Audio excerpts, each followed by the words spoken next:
skills. I'm aiming for weeks, so I'm aiming to kill. So up in the mains, don't give a fuck, you can still get drilled. All I wanna do is crush that porn.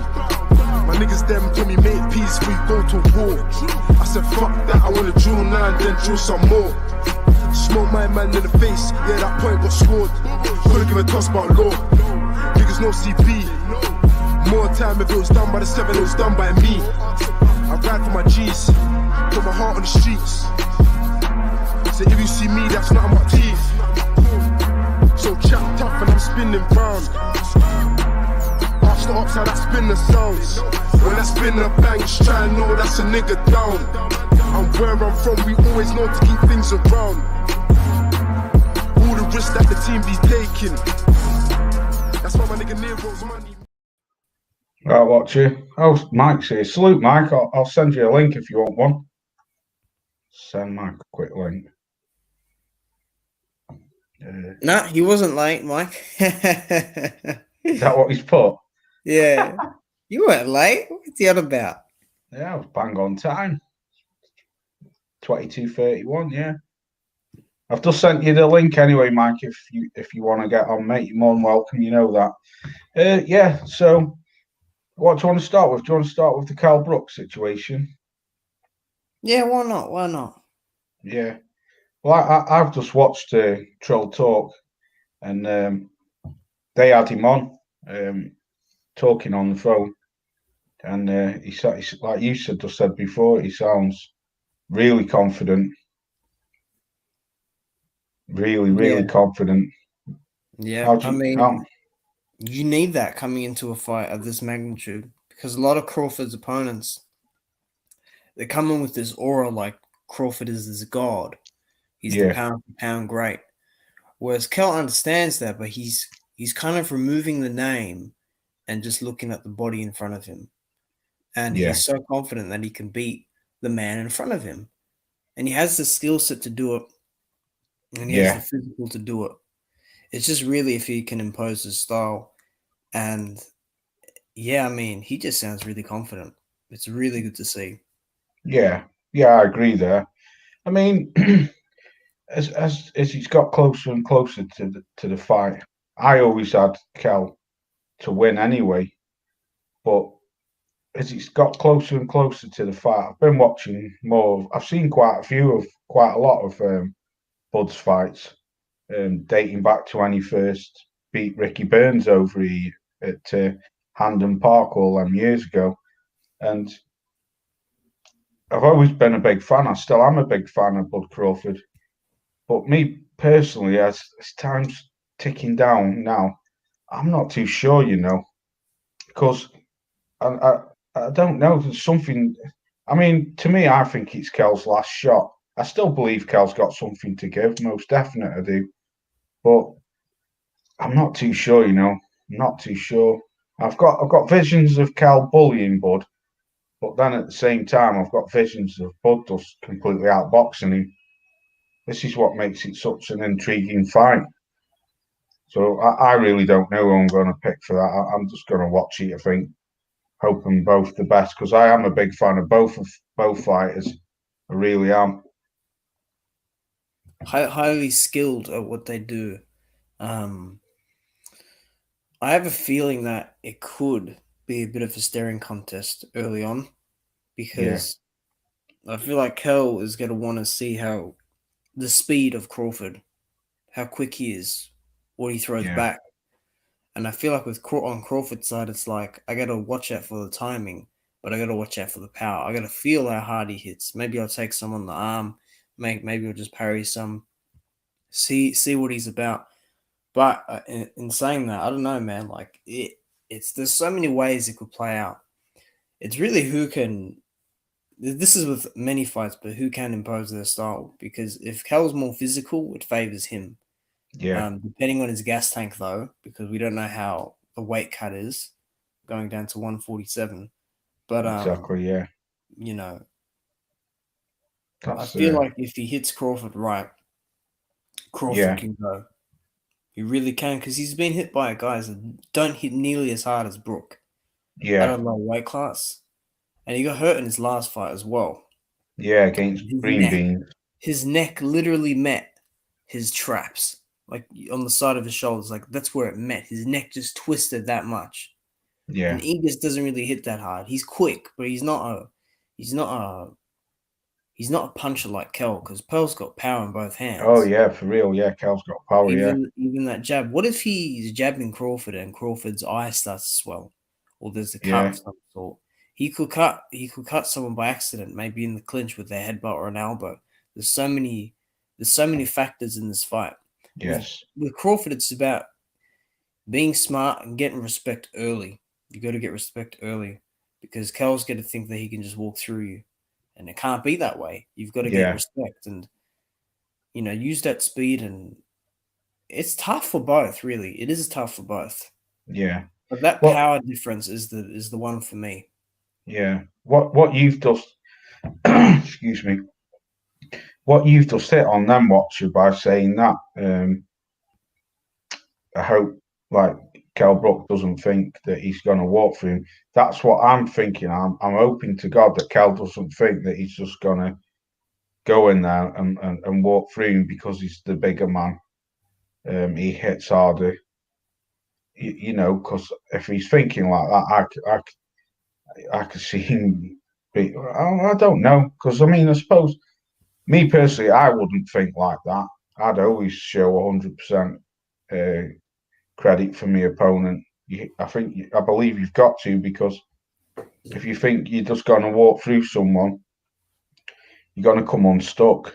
I mean, you don't give them too much credit that you're going to be like scared of them or something. Do you know what I mean? That you don't. Mm. It's a mixed feeling thing, and you've got to give them credit because obviously they're your opponent, and you don't think that you can blow them away. But at the same time, you don't give them too much credit because if you do, then that'll play into their hands. But exactly what I totally agree with what you just said before, Watchy. I think it's hard for both of them. I think it's a real hard fight for both of them. And another thing, Watchy, what people aren't getting onto as well is that none of them are spring chickens neither, and they've both been very inactive over the past couple of years. I mean, what's Kel 35 and Bud's about 34, 33, 34. Mm-hmm. So, it's not as if both of them are spring chickens. Yeah, they've got a.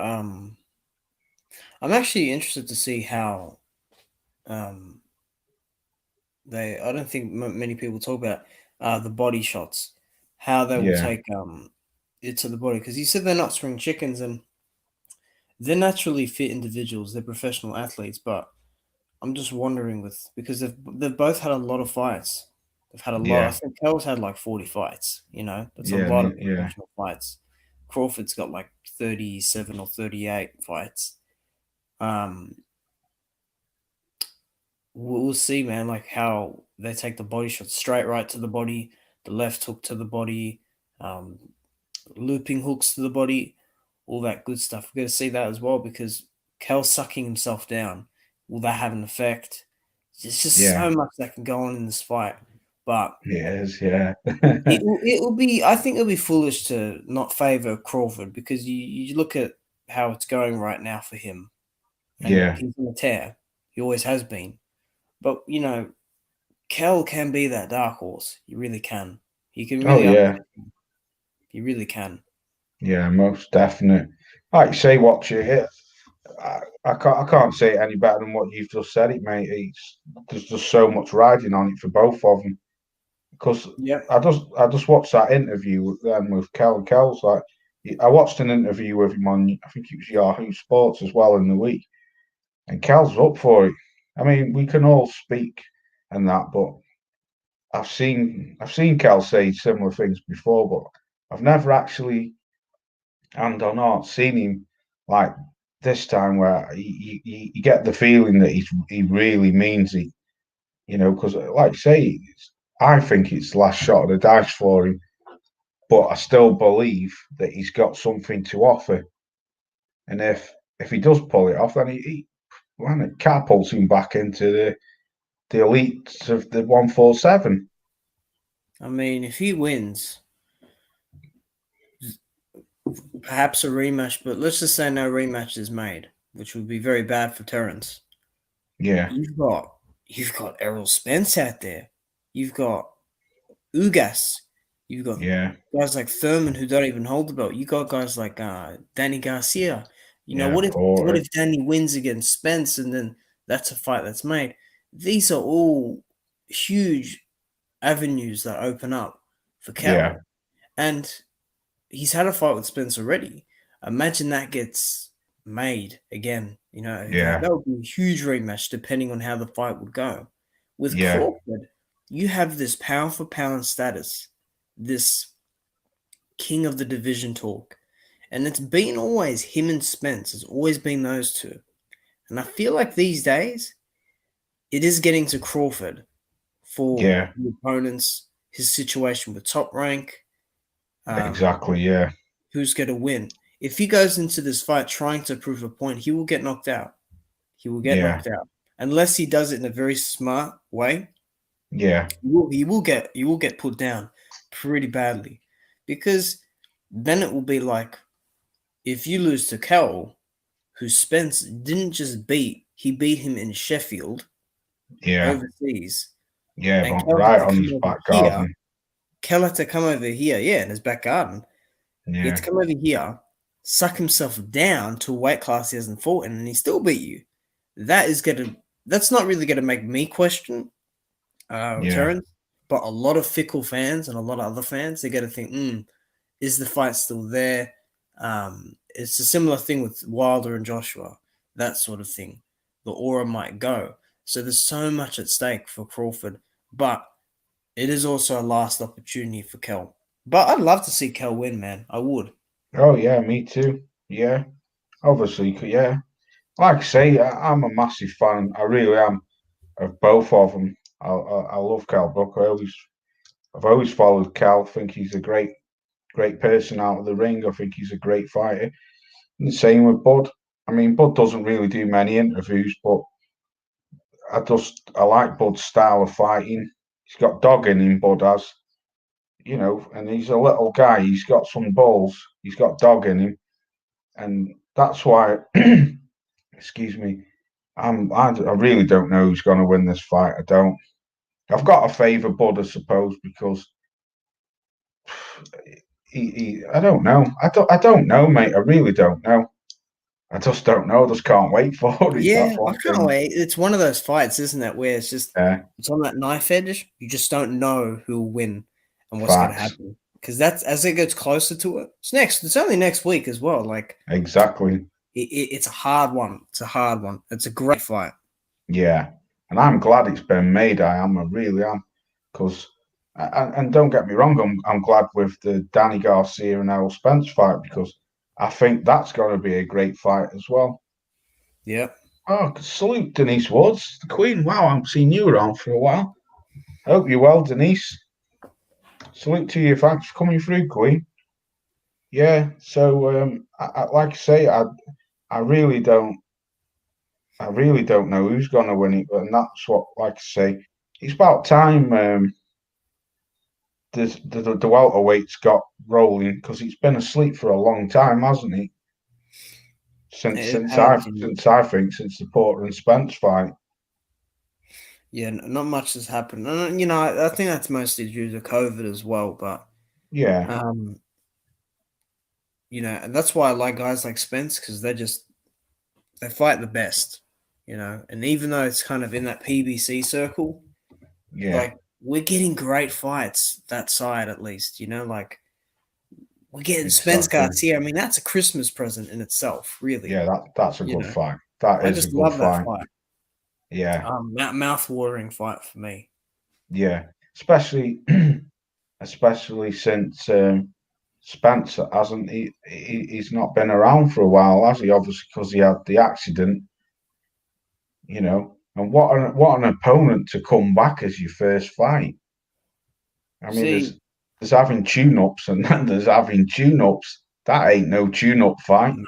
That's that a is goddamn hard fight. that is a puncher. That is a former world champion. Yeah. That is a very tough man. Yeah. Got And great chin. yeah, he can take a punch like brilliantly. The only guy I've really seen come near to hurting him is Thurman.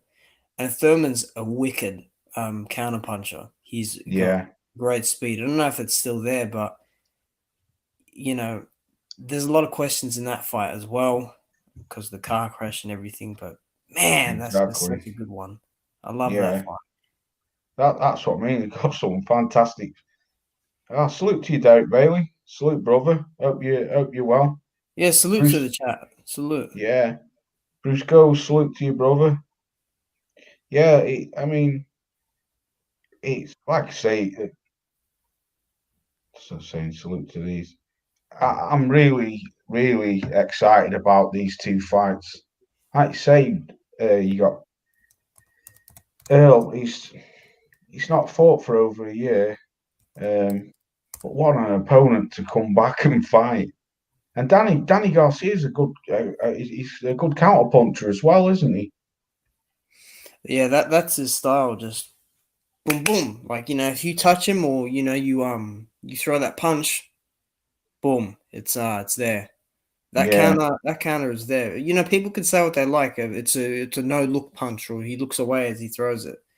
But sometimes yeah, when you throw those shots unexpectedly from those unpredictable angles with an offset in the movement, so if someone's just got their hand down a little bit, you are no, in deep actually, trouble. What he did to Mathias was just I wicked. was going to bring that up. Salute, Mike. Salute, Mike. What's up? What's up, man? Yeah, I'm good, bro. You? Oh man, just over here celebrating. Just cooked me some burgers and some sausage. Yeah, man, celebrating, man. All right. What, you celebrating a birthday or something? Nah, Trump lost. Oh, right. Right, yeah, I'm with you. Yeah. ABN, salute to you. So, yeah, I was just about uh talk about that.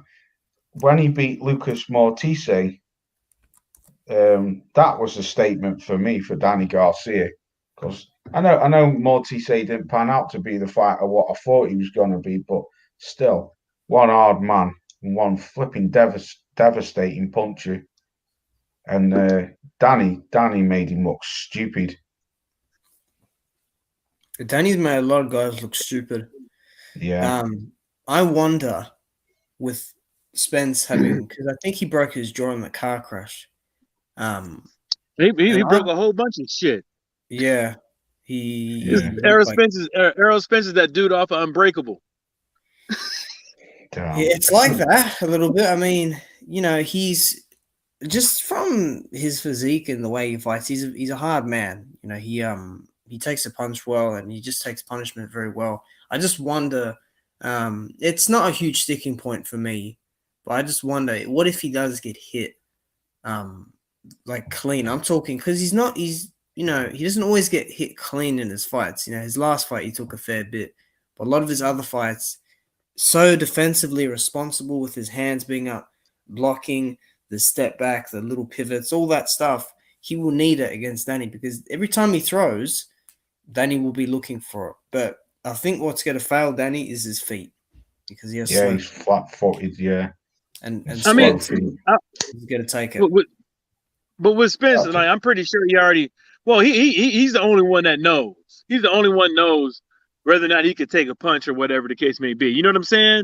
But even if you was to take like a solid piece of metal and have a motherfucker take some of these hits, these guys be taken, they'll have teeth missing, jaws broken, eye sockets worn out. If they was, but they say a lot of these hits, a lot of these punches are equivalent to car crashes and stuff like that.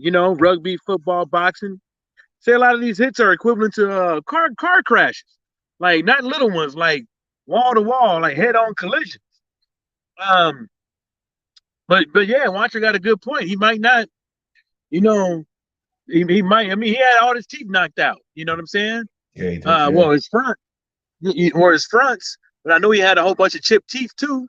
There's gonna be there is a. I think after you see the old Earl Spence before the car crash in the ring, maybe after the 4th, 5th, 6th round, then I think that's when you could really get confidence on whether or not Earl Spence is back or not, because he has to be able to take a shot like he's been taking. Yeah, because he has taken some good shots. Oh yeah, he took some good shots off Cal Brook, didn't he? Yeah. And even off Porter, he took some good shots. We're gonna talk about Crawford later, right? Yeah, I've already spoke about him, but you can bring it up, mate.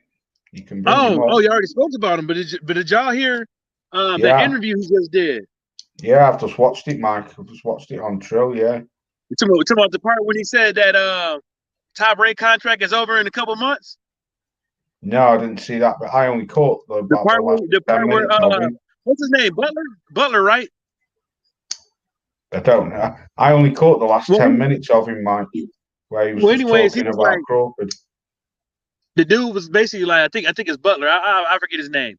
Anyways, he was like, so what you gonna do if like Top Rank can't get you the fights? You're gonna go somewhere else to where so where you could get the fights and stuff like that. He was like, that's always been the plan.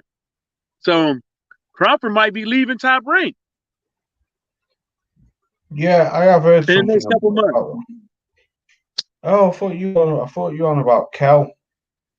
No, I said, did y'all talk about Crawford yet?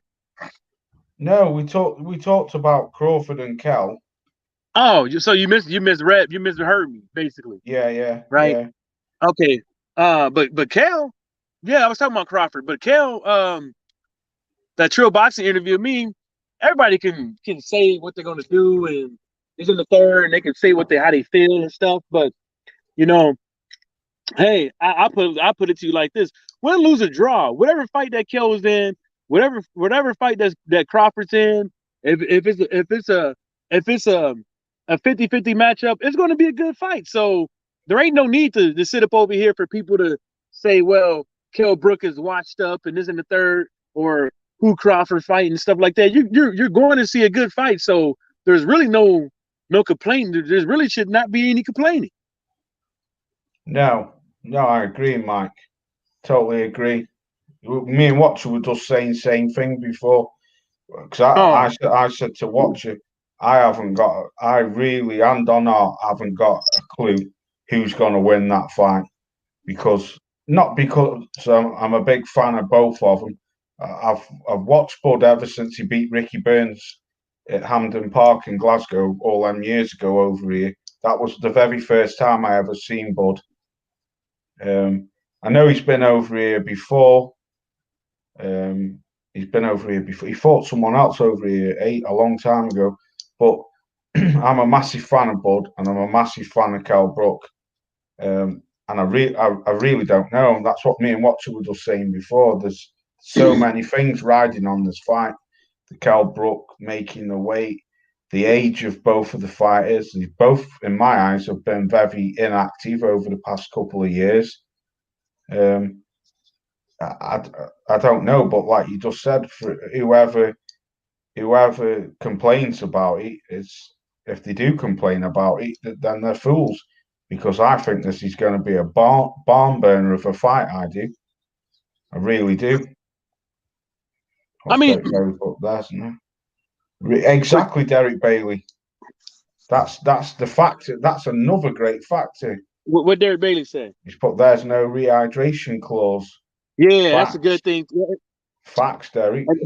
You remember when I said that Kovalev shouldn't have took that Canelo fight, right? Yeah, I remember that. Because I was like, that isn't like, why would you take a fight short notice? And then the dude has his rehydrate. Like, it shouldn't be around in boxing. Yeah, is this weight and is this weight and this weight, and that's it.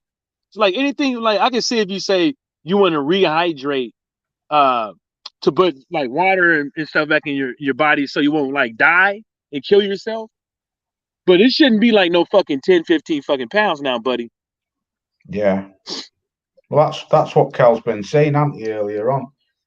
that's what played part of fucking him up with the IBF because of he had to have that rehydration. He had to make weight and then make weight again on the day, didn't he? Yeah. Then he said that it was that fight was like a. He said like one of his fights was like a rush job. Like he said he basically had to have the fight. Trying to appease everybody else but himself, and got in there and got his ass whooped. Yeah, I don't think Rush. he did. Who you on about now, Cal? I mean, he just lost. How about he just lost? I don't mean his ass whooped. I was going to say. I forget what fight it was that he was talking about. All right. I was going to say, because even if you was on about the Spence fight, I spoke to Tyrone before.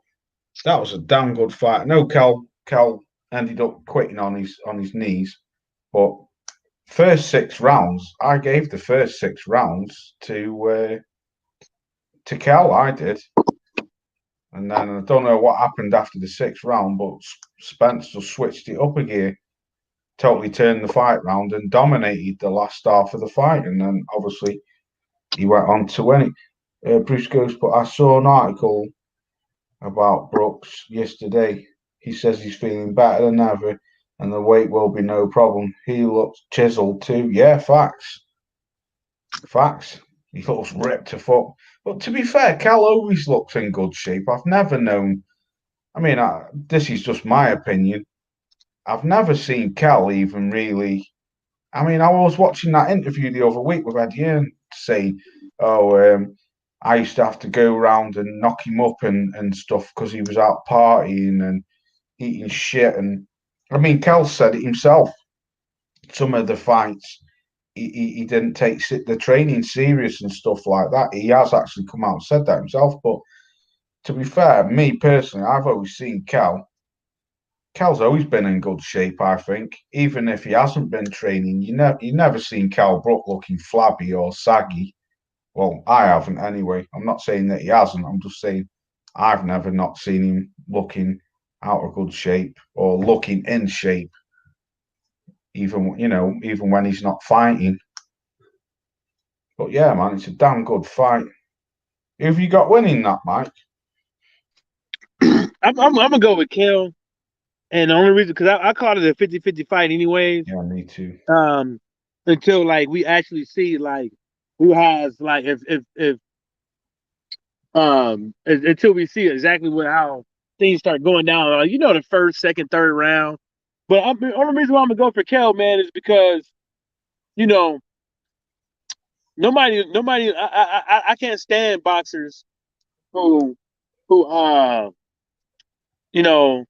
they don't do. Yeah, they don't do it. I can understand not doing a lot of interviews and stuff like that. But when you can't, but when you like just like blatantly fucking, ostracize your fucking fans, you know what I'm saying? And don't connect to them. Connect with the people that pay your bills. Yeah. It kind of strikes me the wrong way. Like, I know you into the sport of boxing. I know you're this big fighter and this and the third, but still, at some point, man, you got to still give the people who pay your fucking bills, some mind, some attention, and it just, I don't know. Yeah. Bud doesn't do that, does he? You hardly get an interview out of Bud if you're lucky. Nah, and I don't like to like, say how people this person is this type of person, and no, I don't. But my opinion of the fact is, it kind of looks like, he just doesn't care. Yeah. Well, he'll have to care on bloody next Saturday when he's fighting Kel, because he's going to be in for a good fight. Yeah. Yeah. Me personally, Mike, I don't know who's going to win that. I honestly don't know. I'm calling it, like you said, a 50-50 fight. I think he can swing either way, me. Like you see, like what you said earlier, I suppose it's who wants it the most, or who can set their up first. Right. Yeah. Right. just flipping subjects. Are any of you watching Luis Ortiz because he's fighting? I'm gonna try to get it. Yeah. I'm definitely watching him. Yeah. For me, it's around midday afternoon. So, yeah. Yeah. So is he on? Is it on Fox? It could be. FS1 or That's Fox. yeah, at Fox Yeah. FS1. Yeah, I'm assuming Fox because that's just like it's flat out free. Yeah. Yeah. Yeah. I'm gonna watch it. I can get Fox on my Fire Stick anyway, so I'm gonna. Yeah, it's just. Yeah, it's on Fox. Right. Thanks, Derek. Thanks, bro.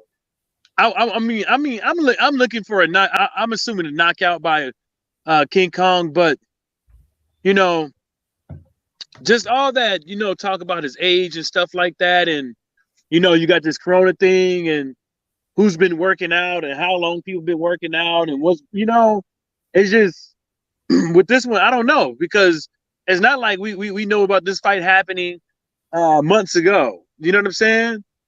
I mean, well, I didn't hear nothing months ago, so I'm assuming that this is just something that was just made, beginning of last month, mid, whatever. There's somebody who can correct me on that, but I think it's a good fight for the what's that dude he's fighting? Alexander Flores. Yeah, that Flores yeah. dude. Yeah, it's a good fight for him, but not a good fight for Luis Ortiz. You know what I'm saying? Yeah. Luis Ortiz gonna have to kill this dude, man, because people already don't want to fight him. First of all, there's fights that he could get. Either the real big baby if he wants to step up, Romanov, Romanov. Damn, he already beat that dude up. The winner of Joe Joyce and Daniel, whenever that happens. I mean, the loser or the winner. The list goes on and on of people that actually need him. Yeah. Michael Hunter. They like Michael Hunter. I don't know if he got a promoter yet or whatever, but he needs to fight. Yeah, he's come out this week, hasn't he? And said he tweeted loads of times asking Eddie to make that fight for him and Dillian White as a step in. Oh yeah, you was right. And then Dillian and then Edward Hearn told somebody to contact somebody for a fight. I forget. Oh, Andrew Ruiz and Dillian White. Say again, mate.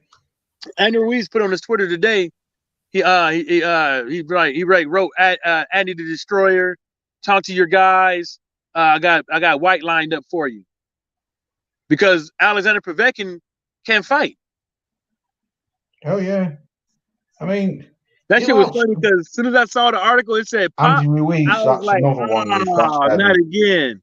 Then it was if it ain't steroids, he popping for the COVID. Oh yeah, I thought that as well. I was like, oh, don't tell me. I thought he popped. I was like, ain't this about a bitch? Damn. Yeah.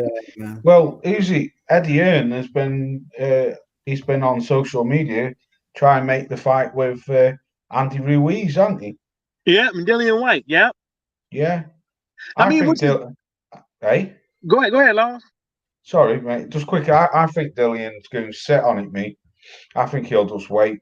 It's only a couple of weeks, isn't he? You're correct. Yeah. Because it's scheduled for Jan. Yeah. That's more than 4 weeks. No, I mean, I said meaning a few months. Sorry, it's only.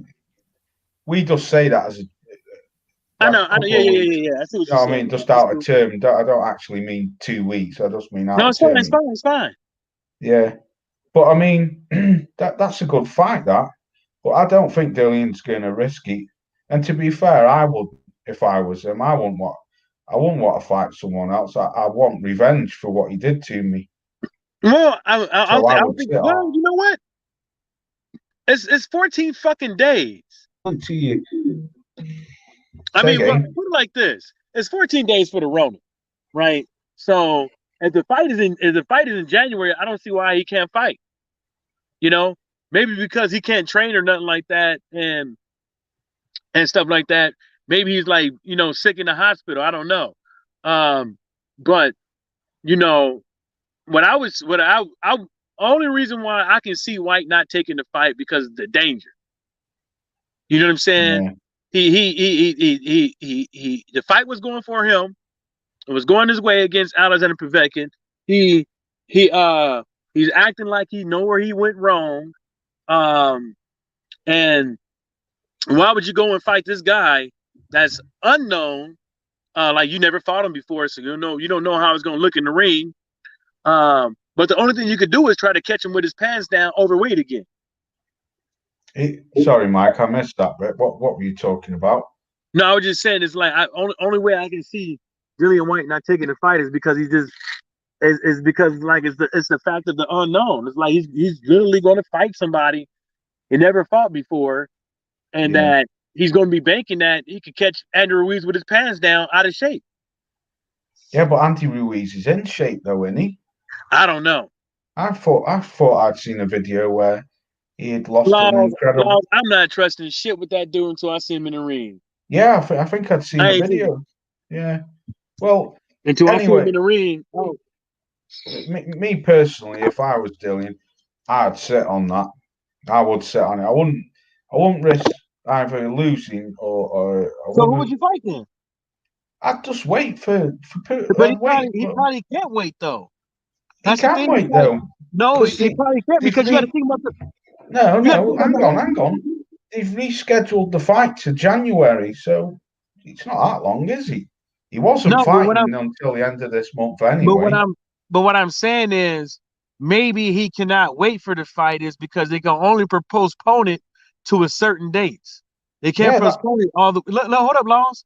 They can't postpone it only up to certain dates. They can't postpone it for 6 months from now because then you have to also think about the undercard, other people that's already scheduled to fight. Yeah. Well, I think that's a great point, and I think that's why Eddie is trying to get a replacement for Povetkin, but I don't know, Mike. I don't know. I don't know. It all depends because I don't think Dillian's the type of guy to try and save a show for Eddie because he isn't actually contracted to him, is he? I've just sent you the link, Tyrone, if you want to get on, bro. Yeah, he's on a fight by fight. Well, you know what? They ain't said nothing recently. But we could sit here and assume that he's on a fight by fight basis like that we know of. But at the end of the day, I think Dillian White knows that, if he doesn't fulfill if he doesn't do right by Edward Hearn, he's going to be in the whole world of hurt if he loses this fight. Yeah, well, tell Brooklyn Child I want my damn money. Usyk versus Chisora. Yes, no way, Trap House. I remember Trap House. Didn't I have a bet with you on something? I think I had a bet with Trap on Usyk. Hey, Trap House came in here like the bill collector. Yeah. Yeah, I remember him in Brooklyn making that bet. He came in here like them dudes was on fish eyes, talking about you owe back taxes. But I think I had a bet with Trap on something, but I can't remember if it was Chisora or Parker. Going over there, old man. Yeah, salute to you, Trap. Yeah, I'll tell him. I'm in a WhatsApp group with him, so I'll send him the message later. But he was on last week, Trap. Yeah, you did. You said Chisora. Yes. Yeah, you're right, Trap. Right. Okay, Trap. No worries. I'll sort that out. Next time you go live or when you're live, mate, I'll sort that. I do remember having I do remember. What's Tyrone put? Oh, salute David Bailey. Yeah, I do remember having a bet with you, Trap. I wasn't sure if it was Parker and Usyk. I know for a fact it was definitely against. Yeah, I know. I'll sort that, Trap. I promise you, bro. Yeah, it was 50 quid. Yeah, you're right. Yeah, but He owes me. this my All right. thing is like, well, as far as I'm concerned, Chisora is a letdown. I Yeah, don't know that how was. the hell you come in the ring and you still doing the same shit. I don't know. Maybe the brother got a heart condition. I don't know, but his conditioning sucks. I don't think so, Mike. I think he was in all right shape. He couldn't get lost. He couldn't get out of the fourth round. Oh no, yeah, he was. He was blown out of his arse. You're right. You pictures up. Yeah, yeah. Well, just let me say this: the trap. Next time you're live, bro. I swear to God, I'll sort that. And if you want to trap, if you want to, when you go live, or if you email me at Los Dawkins, yeah, I'll put my email in the chat now, and you can send me your PayPal, and I'll send it straight to you. So let me put this. And then Send me your PayPal trap to that email address, bro, and I'll send it straight over to you. Yeah, and go then on, Mike. and then I got a funny feeling that Usa is going to be a big letdown too, man. It's like I'm not Yeah, saying he's like food for them big heavyweights. I'm not saying like because remember in videos, man, I even said We I don't want the have dude to cash up over succeed. here. Like I wanted him to look good and succeed in heavyweight because it just adds to the mix. You know what I'm saying? Of good heavyweight fighters. You know what I'm saying? And that helps out everybody else, like the guys that's coming up and the guys that's there. You know what I'm saying? But so you can really see how good people are. But I think it's gonna be a big letdown, man. Yeah, I do, The way Mike. he fought Chisora, man, I'm just like, I oh think God, he's a good Chisora, fighter, like. like you said, is pissing out of his ass, dead tired. Yeah, he connected with some shots, but he had nothing behind him. Yeah, excuse me. Trap. We don't have cash app over here, or at least I don't know what I know God, what they it gotta is. use PayPal. Yeah, or if not trap, I can when you go live, I can either. I want to give you the money though. I don't want YouTube to receive any of your money. I can send it via Super Trap. Yeah, because that's what he calls it. I can send it via your Super Chat trap, Yeah, if you see it, but I don't want YouTube to get your money, bro. I want to they give it gonna to get it. you. They gonna take Not like 10, so they gonna take a percentage. exactly that's what I'm saying, Mike. Not, but they won't if I send it. If I send it as PayPal, because I'll do it friends and family, and that Yeah. way, even PayPal won't get Oh the my money. fucking lord. Yeah, oh, Pep's here. Fucking hell, they're all coming in now. Yeah, go on. Dillian White will be that tough fight for Usyk. I can get super chat right now. Look, Yeah, how'd you do that then? Yeah, go on. You lot talk. Let me talk to Trap and then What's up, Salute Tyrone. Tyrone? and send Pep Yep. a link if you want one. What's up? Go What's on, up? Tyrone. Yeah, what's up, Michael? Washer. Oh, Lover. another rumor is that Clarissa Shields might be signed to Zuffa and your boy Dana White. Hmm. He What fights signed his did way. they He signed his get way her? to the boxing game. What could they get her though? They'd have to put money down, and No, that's what I'm assuming. They gave her. They had to. They either had to give her. They had to give her. If I was Clarissa Shields, I wouldn't take an advance. I'd take a bonus up front. Like, don't have to pay it back. And it's probably gonna be incentive based because some I have a because the way Zupa works and don't pay their fighters, it's like they're penny pinchers and they're probably gonna do it incentive based, like per fight. yeah, but I don't even think they'd be willing to put enough money down. In boxing, you have to I say overpay, quote Pep have unquote, sorry, people to get Tyrone, just fight. quickly. Pep have sent you the link, bro, if you won't get on. You have to overpay people to get fights who are with different networks. They don't even want to overpay for their own fighters in the UFC. So I don't know how she will get. No, because they overpay when it suits the narrative that they're trying to push. You know what I'm saying? Then they overpay. But what I'm saying is that when I look at, I put it like this: as a fight fan, from the fight fan perspective, like what I would do to promote these fighters will be a lot different than what people are doing now.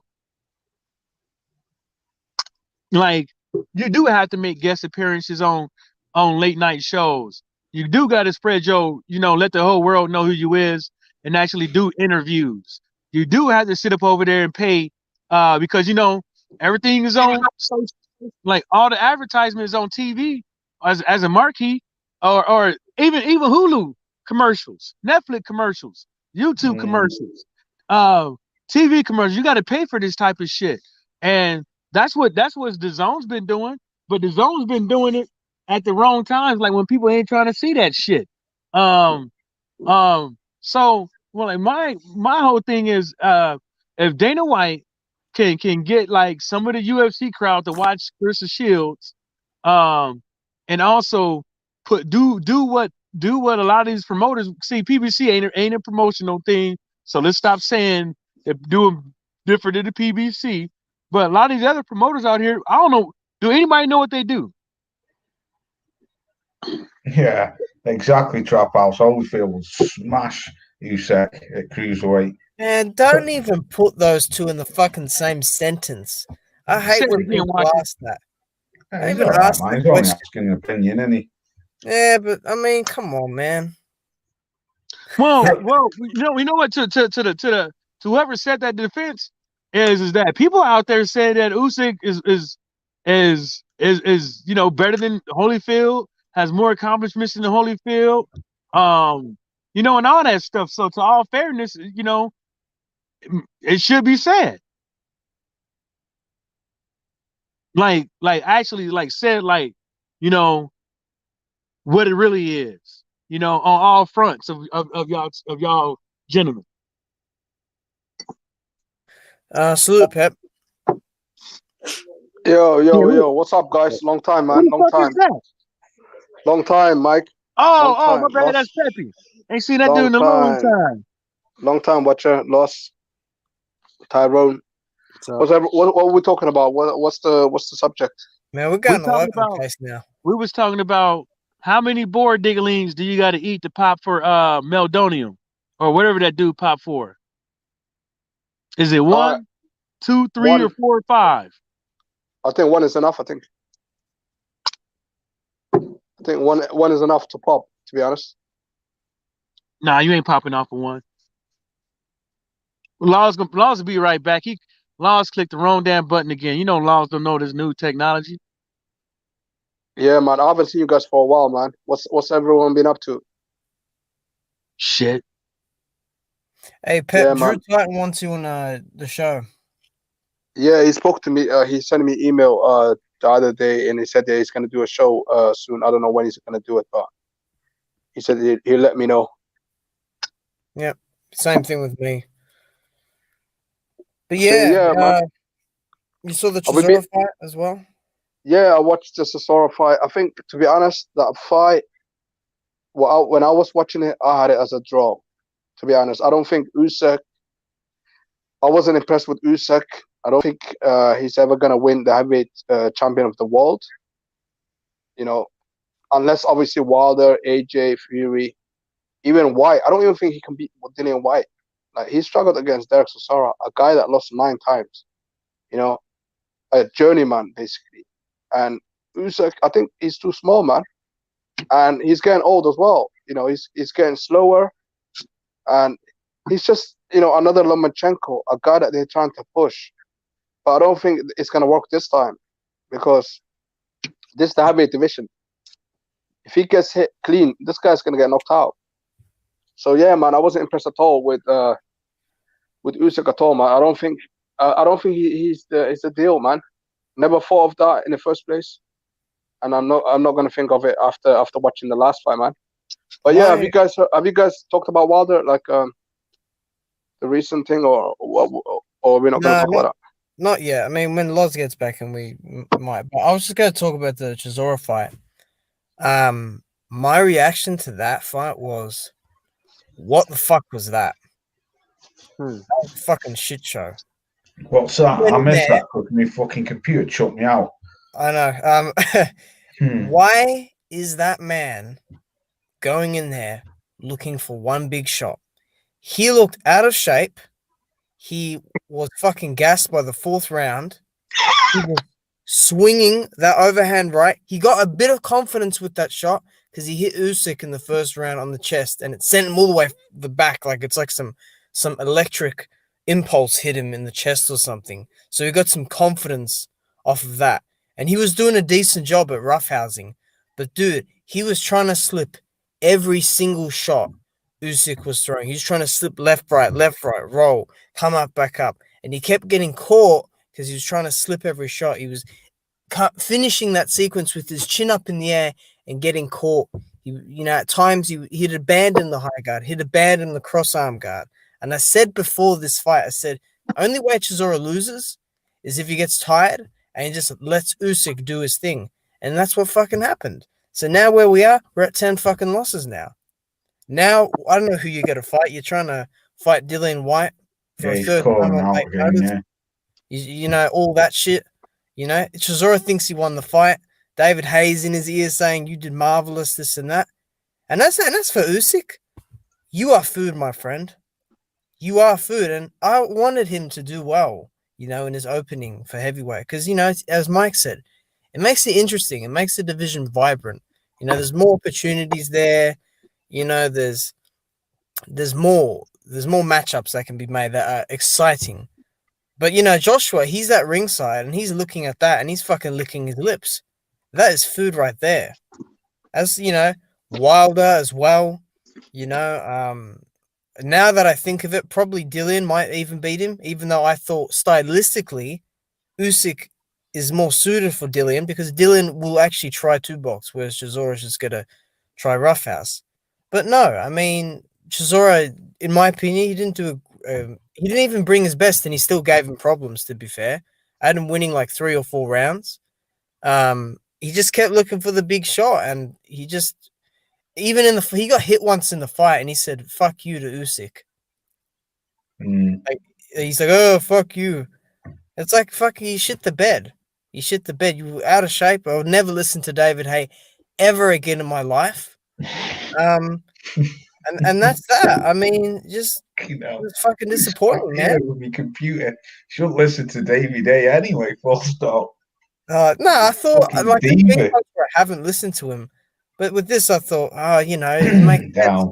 It's a big fight and everything. Fuck, never again.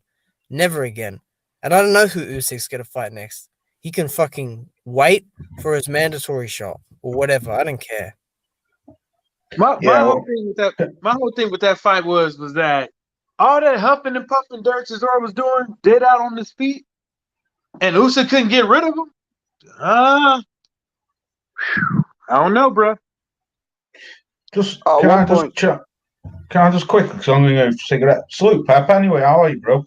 Sorry to not put too in, bad, Pep, not too bad. You follow off me. I'm not going to be long, mate. All right, brother. Just quickly, how I saw that fight. I saw it was a big man against a little man. He basically just ran around the ring and tagged him.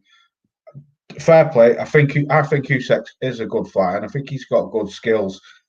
And I think he won the fight very easy in my eyes against Derek. I had Derek to knock him out, but that didn't happen.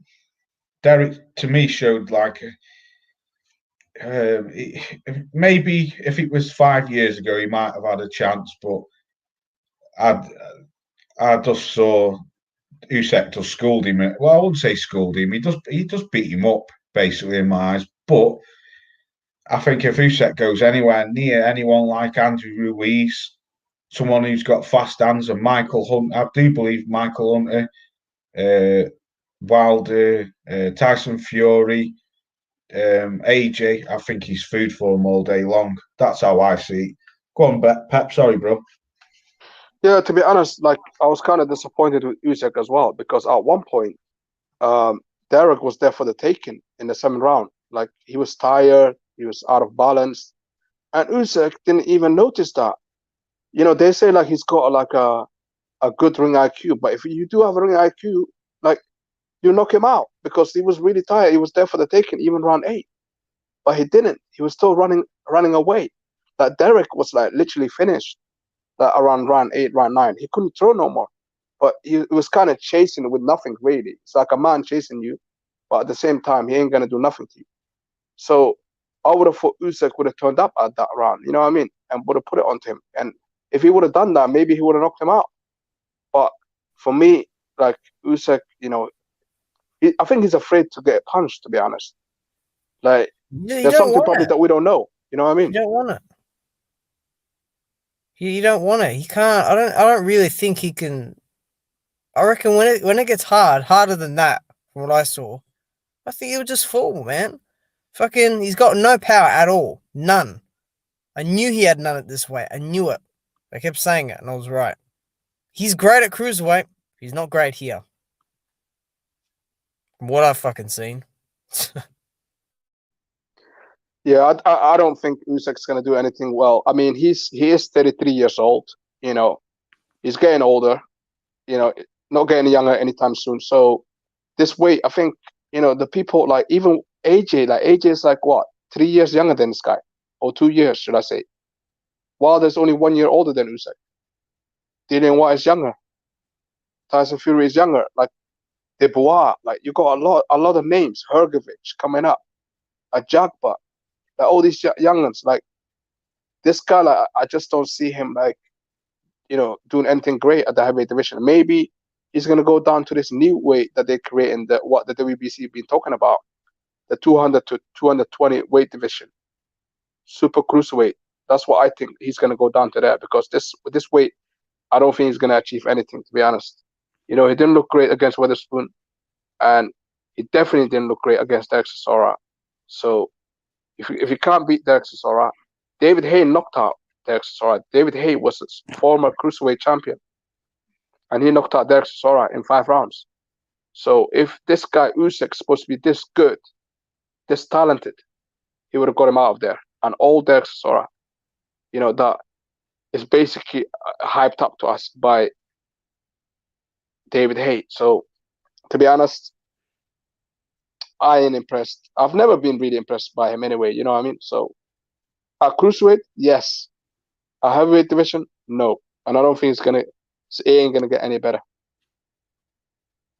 Yeah, I mean, I agree. When I first saw him fight,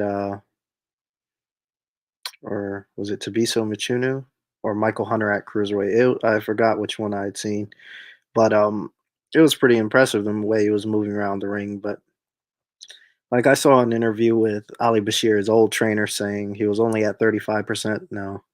I don't think he's his style doesn't fit. His skill doesn't take him enough to compete with these guys who are 40, 50 pounds bigger than he is. It kind of equalizes it to make him average, sort of a thing. You know, he doesn't have this world talent that he can just do anything he wants with guys. He really can't. So, I mean, I had it like 8-4 for the fight for Usyk, but he's not that impressive at this weight. You know, the biggest problem that I had as well when I was watching the fight, like I was watching on Sky Sports, and they had Usyk up front. Like in the first 4 rounds, they had Usyk winning. Like I was thinking, like, what are they watching? Because to me, Derek was doing the best work, you know, in the first 4 rounds. I had actually Derek winning the first 4 rounds. Maybe if you want to push it, I might have given him a 1 round. Yeah, I had it 3-1 for Chisora. But yeah, man, this guy is getting pushed and pushed and pushed. And that's the thing what's wrong with boxing. You know, you got these people, they want to push. A guy from, you know, Ukraine, like, he barely speaks English. Like, what sort of market do you got for this guy? Is he even going to sell tickets as well down the line? Can he sell? Can he sell fighting like someone like Dave Allen? Because I'm sure AJ can do that. I'm sure Wilder can do that. You know what I mean? So he's 33 years old. Like, this narrative thing that's going on, like with Usyk, like Lomachenko. Look what happened to Lomachenko. He just lost against a prospect in Teofimo Lopez, a guy that just had 16 fights. So this is the thing what's wrong with boxing. Like they just want to push narratives after narrative, and I can see that through it. Who remembers the narrative when Mr. Dillian White was being asked about fighting Usyk, and he's like, it's like this is the same thing he said about Luis as well. He said no one knows who Usyk is. He speaks no English. So here we have a situation where Dillian's fighting someone who's number 10 in Rivas, but this was before. And then he fights another person in Povetkin who's number 9, who was number 9 in the rankings, who spoke no English, but people do know him. And then you've got a guy that you beat who's got 9 losses, who was fucking put his career on the line essentially against Usyk, and he's just got beat up now. So it's, what I'm getting at is like, it's almost like with when they try, there are those people that push it, but there's some people that will not take the risk against Usyk because no one really wants to get beaten like that, just getting pity patted, It's like Chisora, you fucking, like, he still thinks he won that fight. I don't know how the fuck he thinks that, because that body language when the ref was going to make the decision, that didn't show me that. He thought he lost that fight. I don't even think he believes that he won that fight. That was just bad. That I will never fucking. Oh man, what a waste of time that was. Seriously, I really hope that we get something better in December with AJ and Pulev, because that was bad.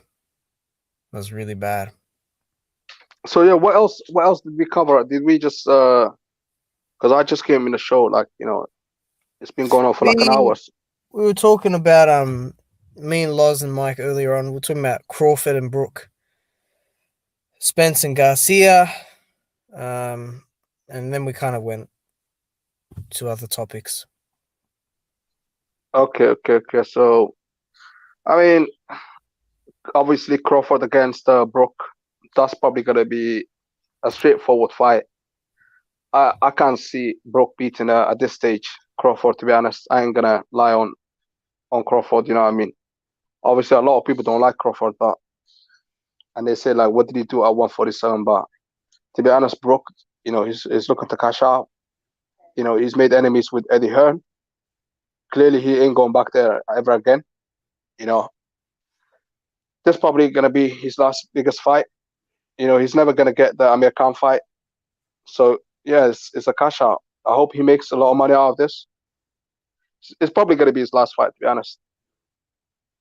And I hope actually Crawford, knocks him out, because then we can really push for the Spence fight. I don't think he can. You don't think he can knock him out? No. I hope he does, man, because I don't know, like, because Brook, he, Brook, like, he always like quits. He's known to quit. Like, he quit against Golovkin, he quit against Spence. He threw in the towel. That wasn't him who gave up. He threw the towel, and Spence, yeah, he did quit. He did quit. Yeah, he said no mas. I don't know why people say he quit twice. You can't really get over somebody who threw in the towel. Yeah, but he was barely throwing against Golovkin. He was getting pieced up. Like, he was practically a punching bag. And to be honest, like, sometimes you have to be safe. He wasn't doing nothing in that fight. I was like, what's going on? Why are they still letting him fight? Because he could have died in that ring, especially against Golovkin, because Golovkin was beating the hell out of him. But against, maybe, quitting, maybe it's going a bit too far saying that. But against Spence, that was a quit. It was like, no mas. Like, I don't want it anymore. That's it. He went on his knees and he said, stop it. Like, I don't want nothing to do with this no more. But yeah, I think probably, like, Crawford might do the same. If Brook wins this fight, though, wow, it's gonna shake the 147 division. Not even, actually. But Crawford's no Megatron. I saw him stand next to Saquon Barkley. I mean, he looked like 6 inches shorter than that dude. I mean, Crawford I don't isn't big enough. I don't think for this for the serious guys at this weight with He's real. got to get fucking mauled Yeah, exactly. by one of them. You I like can't beat Crawford, but 135. he's getting get fucking manhandled badly. He really is. I think Like, if Kell Brook is anywhere near his best, he could win the fight. But if he's gonna come in there, begging for money, then he'll just get touched a little bit and go home. Nobody's gonna get seriously hurt here, except Crawford, if that's a possibility. Salute to Stormy. Yes. But if Crawford goes 12 rounds, if Crawford beats Brook, it's gonna be on points. I don't think he can really damage this guy. Pat, what were you just saying before about the Errol Spence fight? Yeah, the Errol Spence fight, like what I watched back in 2017 against Brock, like he was basically like he got hurt in that fight. Like, I said that he quit. He went on his knees. He was like, no mask. Like he was getting hurt so badly. I don't know, man. Like after the Golovkin fight, I don't think Brock has ever been the same. Like every time he steps up, and that's what's gonna happen in this fight as well. To be honest, I think Crawford is too good at this stage. To be fair. Yeah, I can see your point, but I can't. I won't. Yeah, but you got to think. End of the day, right? Salute, Stormy. Hey, what's going on, bro? How you doing? Yeah, I'm good, thanks, brother. Who that old geezer? Salute, Stormy Beeman. What up, homie? What's MMA, going on, brothers? What's going on? Champ. I don't know how to drop the link. Can someone drop the link in the chat? All right, I'll do it. Nice one. Just quickly before I get on to Stormy's point. If anyone else wants to get on, you're more than welcome. Kell Brook just did that basically for money. That fight with Golovkin, and as he's pointed out, was to save Eddie Hearn's show because obviously Eubank was supposed to fight him, wasn't he? But I can't say that Cal. Well, I suppose he did. What's going on with this computer? I can't say that. Didn't Dominic Ingle throw the towel in? Yeah, if Triple G fight, I give him benefit of the doubt, but the Spence fight in that 11th round, he did go down on his knee. Yeah, he went down on his knee. Yeah, I remember that. But they threw the towel in as well. I suppose Pep has got a very good point actually, because if you watch the fight, just when Kell takes a knee, he turns and he looks to his right hand side and he looks at Dominic Ingle, and Dominic Ingle throws the towel in straight after Kell does look at him. So Pep has got a very valid point there. In the Spence fight, right? Not the Triple G fight. Yeah. No, in the Spence fight. Yeah, the Spence fight. Yeah. So he sort of did. I mean, I don't know if he did quit himself, but it's looking that way as if he did quit, because I definitely remember him looking at Dominic Ingle through the ropes and then the towel came in straight after. Look how Loz is doing the look. Yeah. You're doing exactly the same. That's what he did, though. He turned his head, didn't he? And he looked through the ropes at his That manager. was fucking bad. I'm sorry. Up until that 6th round, I had him up comfortably. Me too, Tyro. I felt Spence was confused because this is the first time he had. I mean, you go from fighting Leonard Bundu and Chris Algieri to that, right? People say he was breaking him down and all this. No, not for the first 6 rounds. He didn't know where he was, really. Till he hit him in the eye and hurt him. And then he started to go to work when he slowed down. That's when Spence came into play. But for the first rounds, he didn't know where he was. Yeah, I agree. I had Cal winning the first 6 rounds. Me and you spoke about it before.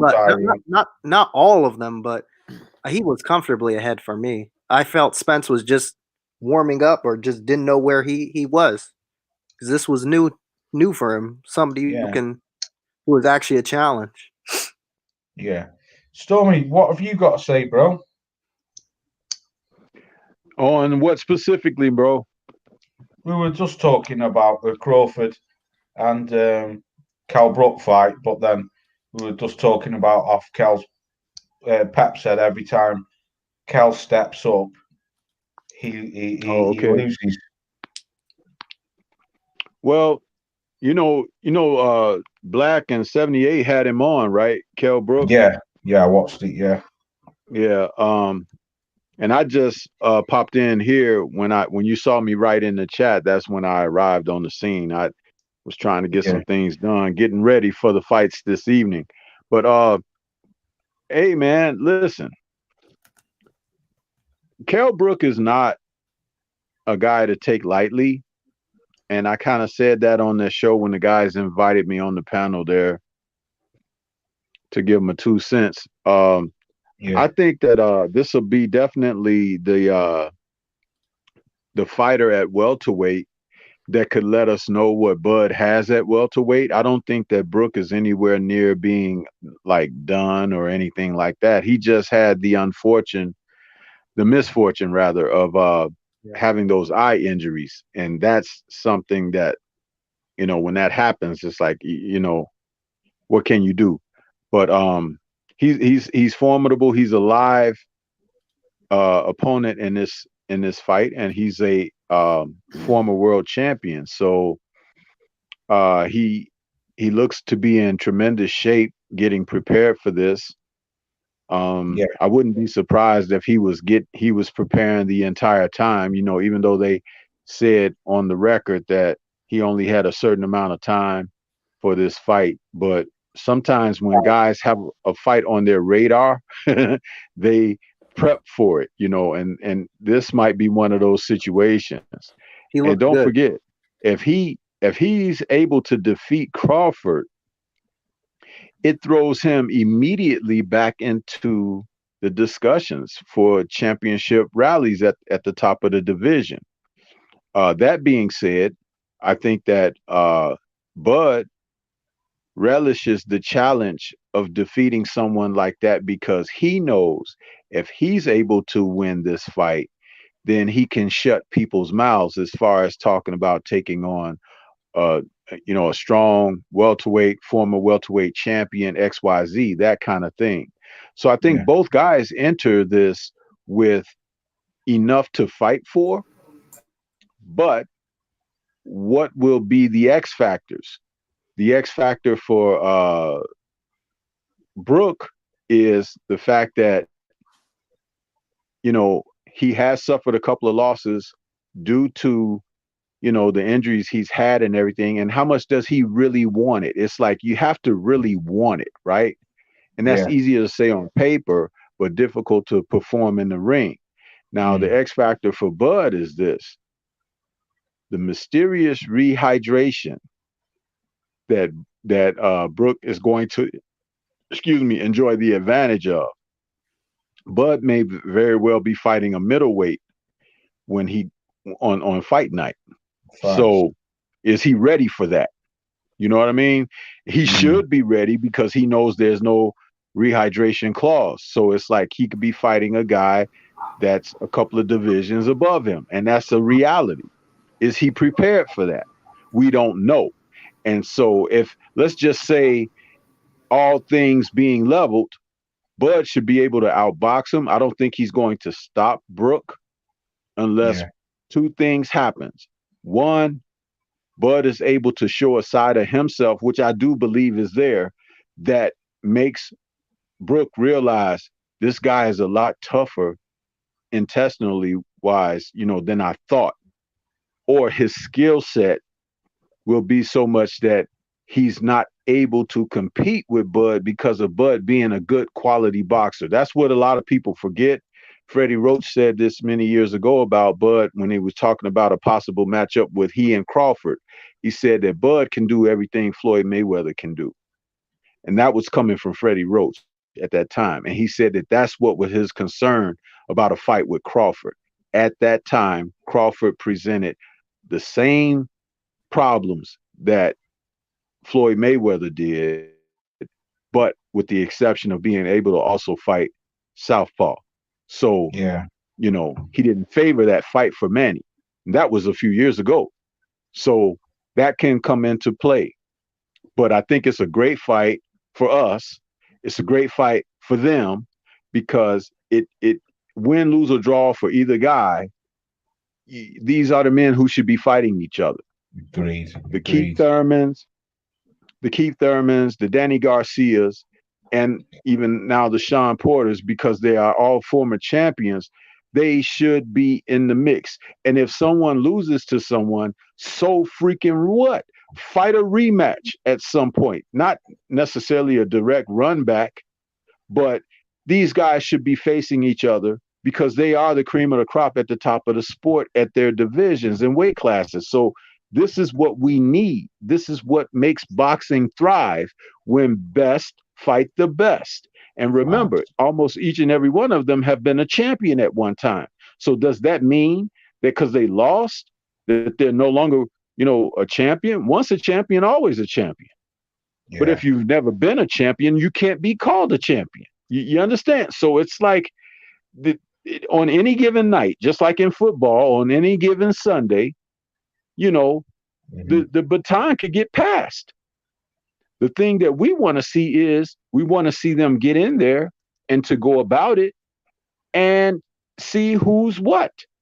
When someone has defeated someone more than once, then you can say, okay, that guy may be a cut above. But if they've never faced anyone and just gone off of what's on paper, then that's not enough for us to really put any type of support by it. And shout out to Cal Brook anyway for giving an interview with these brothers over here from the community and looking to, have his name and his voice put out there. Bud Crawford is here and don't even do that.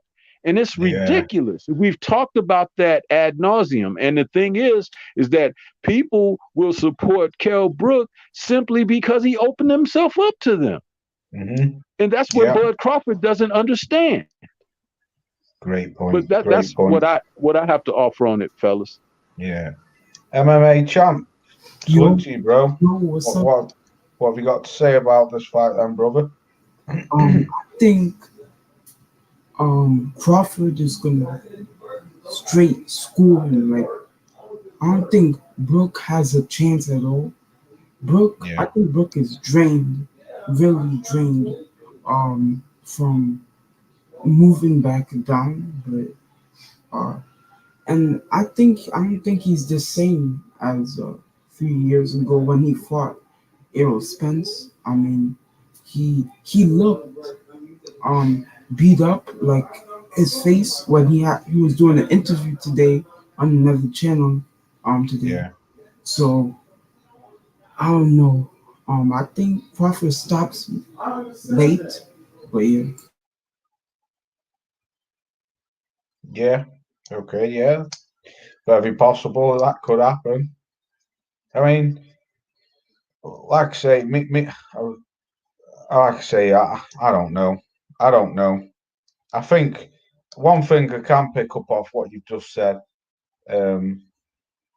since Brook lost to Spence, I think he's wasted 3 vital years of his career doing nothing. Because Cal's done nothing in the last 3 years. I mean, he's probably only had a handful of fights, 4 fights, and they've been against low opposition. But see, Laws, you also have to figure in he has to give those eyes a chance to heal, man. And that doesn't happen. That doesn't happen overnight. And the thing about it is to build up the time of when the doctor says you're healed, excuse me, and then when it's okay to box. You understand? Because that's two different things. You and I, we go to work every day. When the doctor says we're good to go and we can take the patches off, whatever, and you're good. But them to go back into the gym, there's still a certain amount of time before they begin to do that. So I don't really hold that against him. Plus, it gives you an opportunity for your body excuse me, to heal from the rigors of boxing.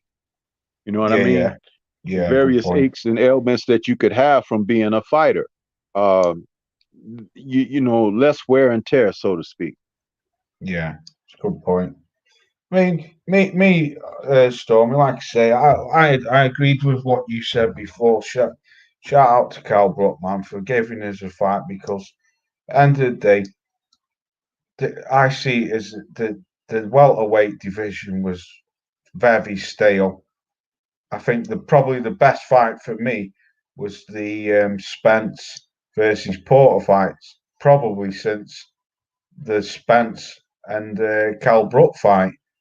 So for Cal to come over to the US and try and take Bud's WBO title and giving us which I think is going to be a barn burner of a fight. I take my hat off to both of them for making this fight because it's about time something happened in the welterweight division. Because in my eyes, each one of the welterweights, middleweights, and heavyweight them three divisions have always been my favourite divisions. So to see something actually happening in the welterweights now, and then like me and Watcher was saying before, and then you've got Danny Garcia and Spence, which I think is another cracking fight. I take my hat off to him for actually. And remember, I said this, Laws. I said it many Mm, times before, and I'll say it here on your platform with all respect. yeah, When these guys all fight each other, none of them will have come out undefeated. Somebody is going to lose to somebody if they fight each yeah, other. yeah. You And did. you've seen it take place between Porter and Thurman and Garcia, and Yeah, Porter and Garcia. You've seen that already. So now Earl is in the fray, okay? And so Earl and Porter had a close fight. This fight with Danny Garcia is going to be a close fight. He's not going yes, to blow Danny out, and Danny's not necessarily going to blow him out. But it's going to come down to who's the smartest and who's able to stick to their game plan, implement it, and be the smartest guy, you know, to win with their boxing experience and everything. Rarely agreed. at the top of the heap do you see guys knocking each other out unless one of them or both of them may have the ultimate thing, and that's the equalizer. None of these guys have that. They set Yeah, their knockouts up and have really knocked out guys who are not on their level, but they find themselves going the distance with one another because they're evenly matched. You facts, see? facts. See, Stormy. I don't need to keep butting in, but because I don't let these other brothers talk. But that was one thing what always got me about Keith Thurman because Keith Thurman and get rolling back a few years, Keith Thurman to me, I thought Keith Thurman was a fucking brilliant fighter. I thought he was a great fighter, and when he was fighting Danny Garcia and uh, Porter, when he took Porter's no, he didn't take the title off Porter. When he fought Porter anyway, that Keith Thurman at that time for me was he was a great fighter, and then he just lost all interest, went away, come back, thought he could still do it, and then got beat up off Manny Pacquiao. But I always believed, even if Thurman was still in the mix now, like you just said, one of them fighters that some of them are going to get beat off each other.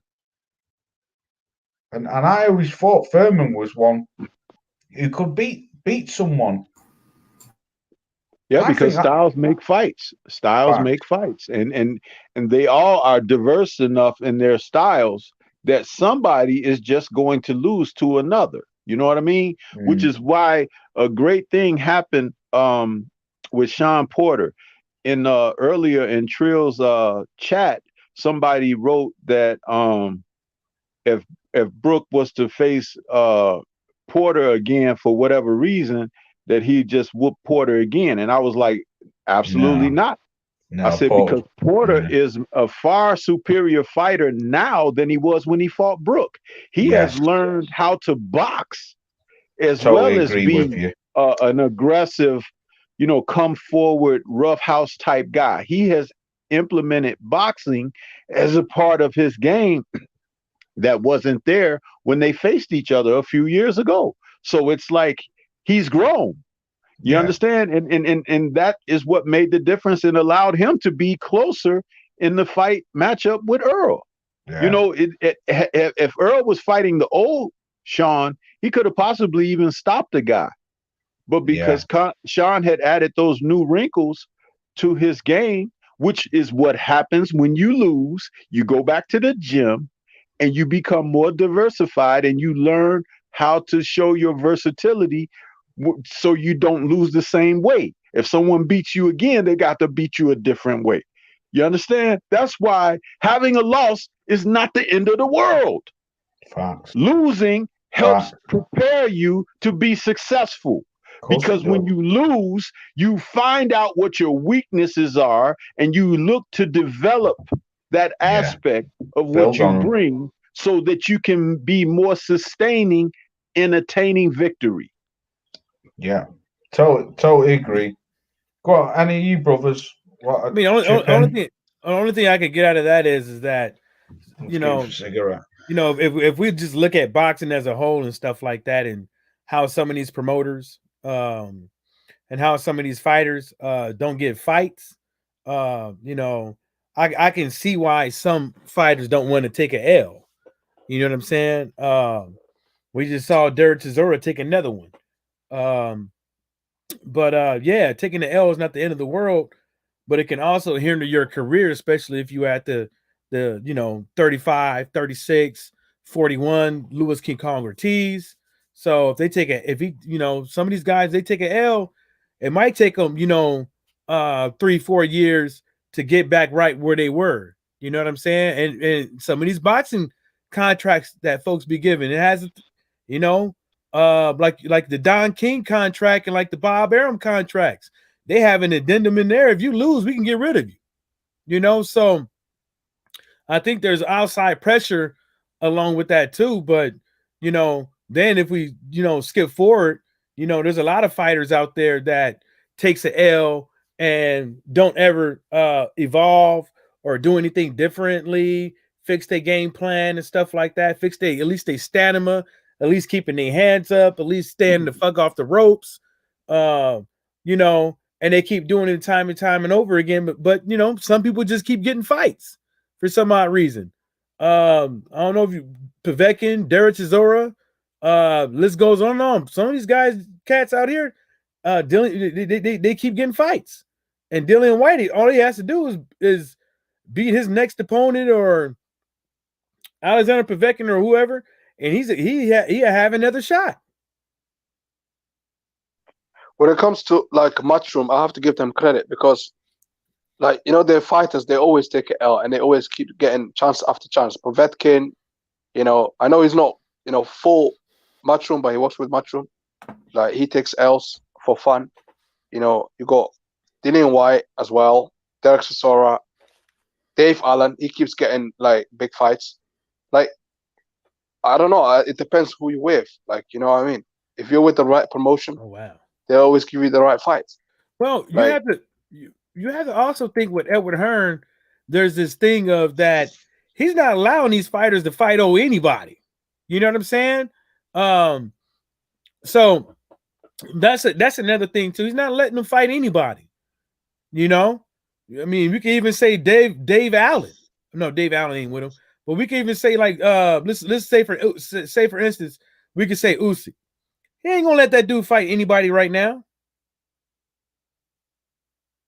He ain't gonna let him. He doesn't want to risk that shit for nothing. He'll risk it on a domestic, like on a UK fighter in the UK, but he's not gonna risk that loss with an American fighter in America. You see what I'm saying?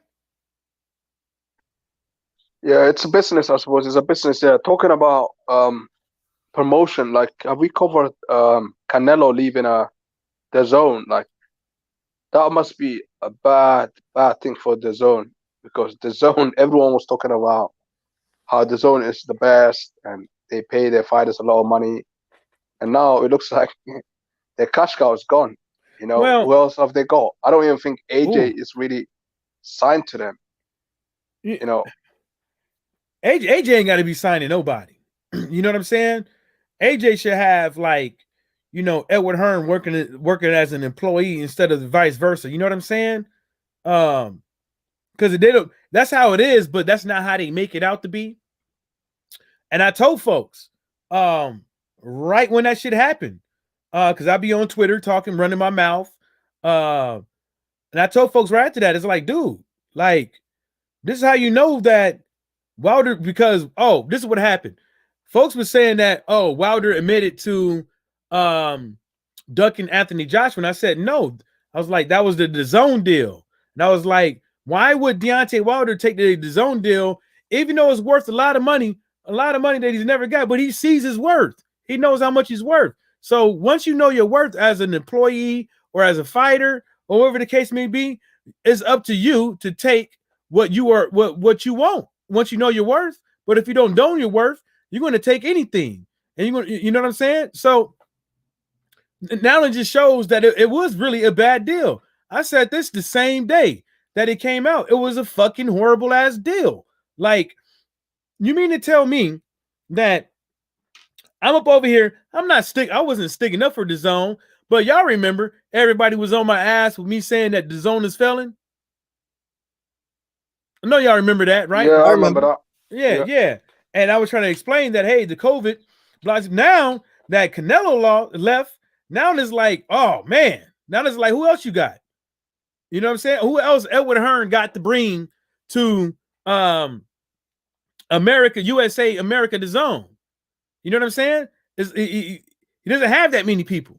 You know, he don't even want none of his women fighters to fight Clarissa Shields. He want to have them do fights up over in the UK. No big deal, because you got to make sure that you maximize your profits. You got to make sure you maximize the profits of the fighter. Yeah, I understand that, you know, business wise, but you don't even trying to have them motherfuckers fight her.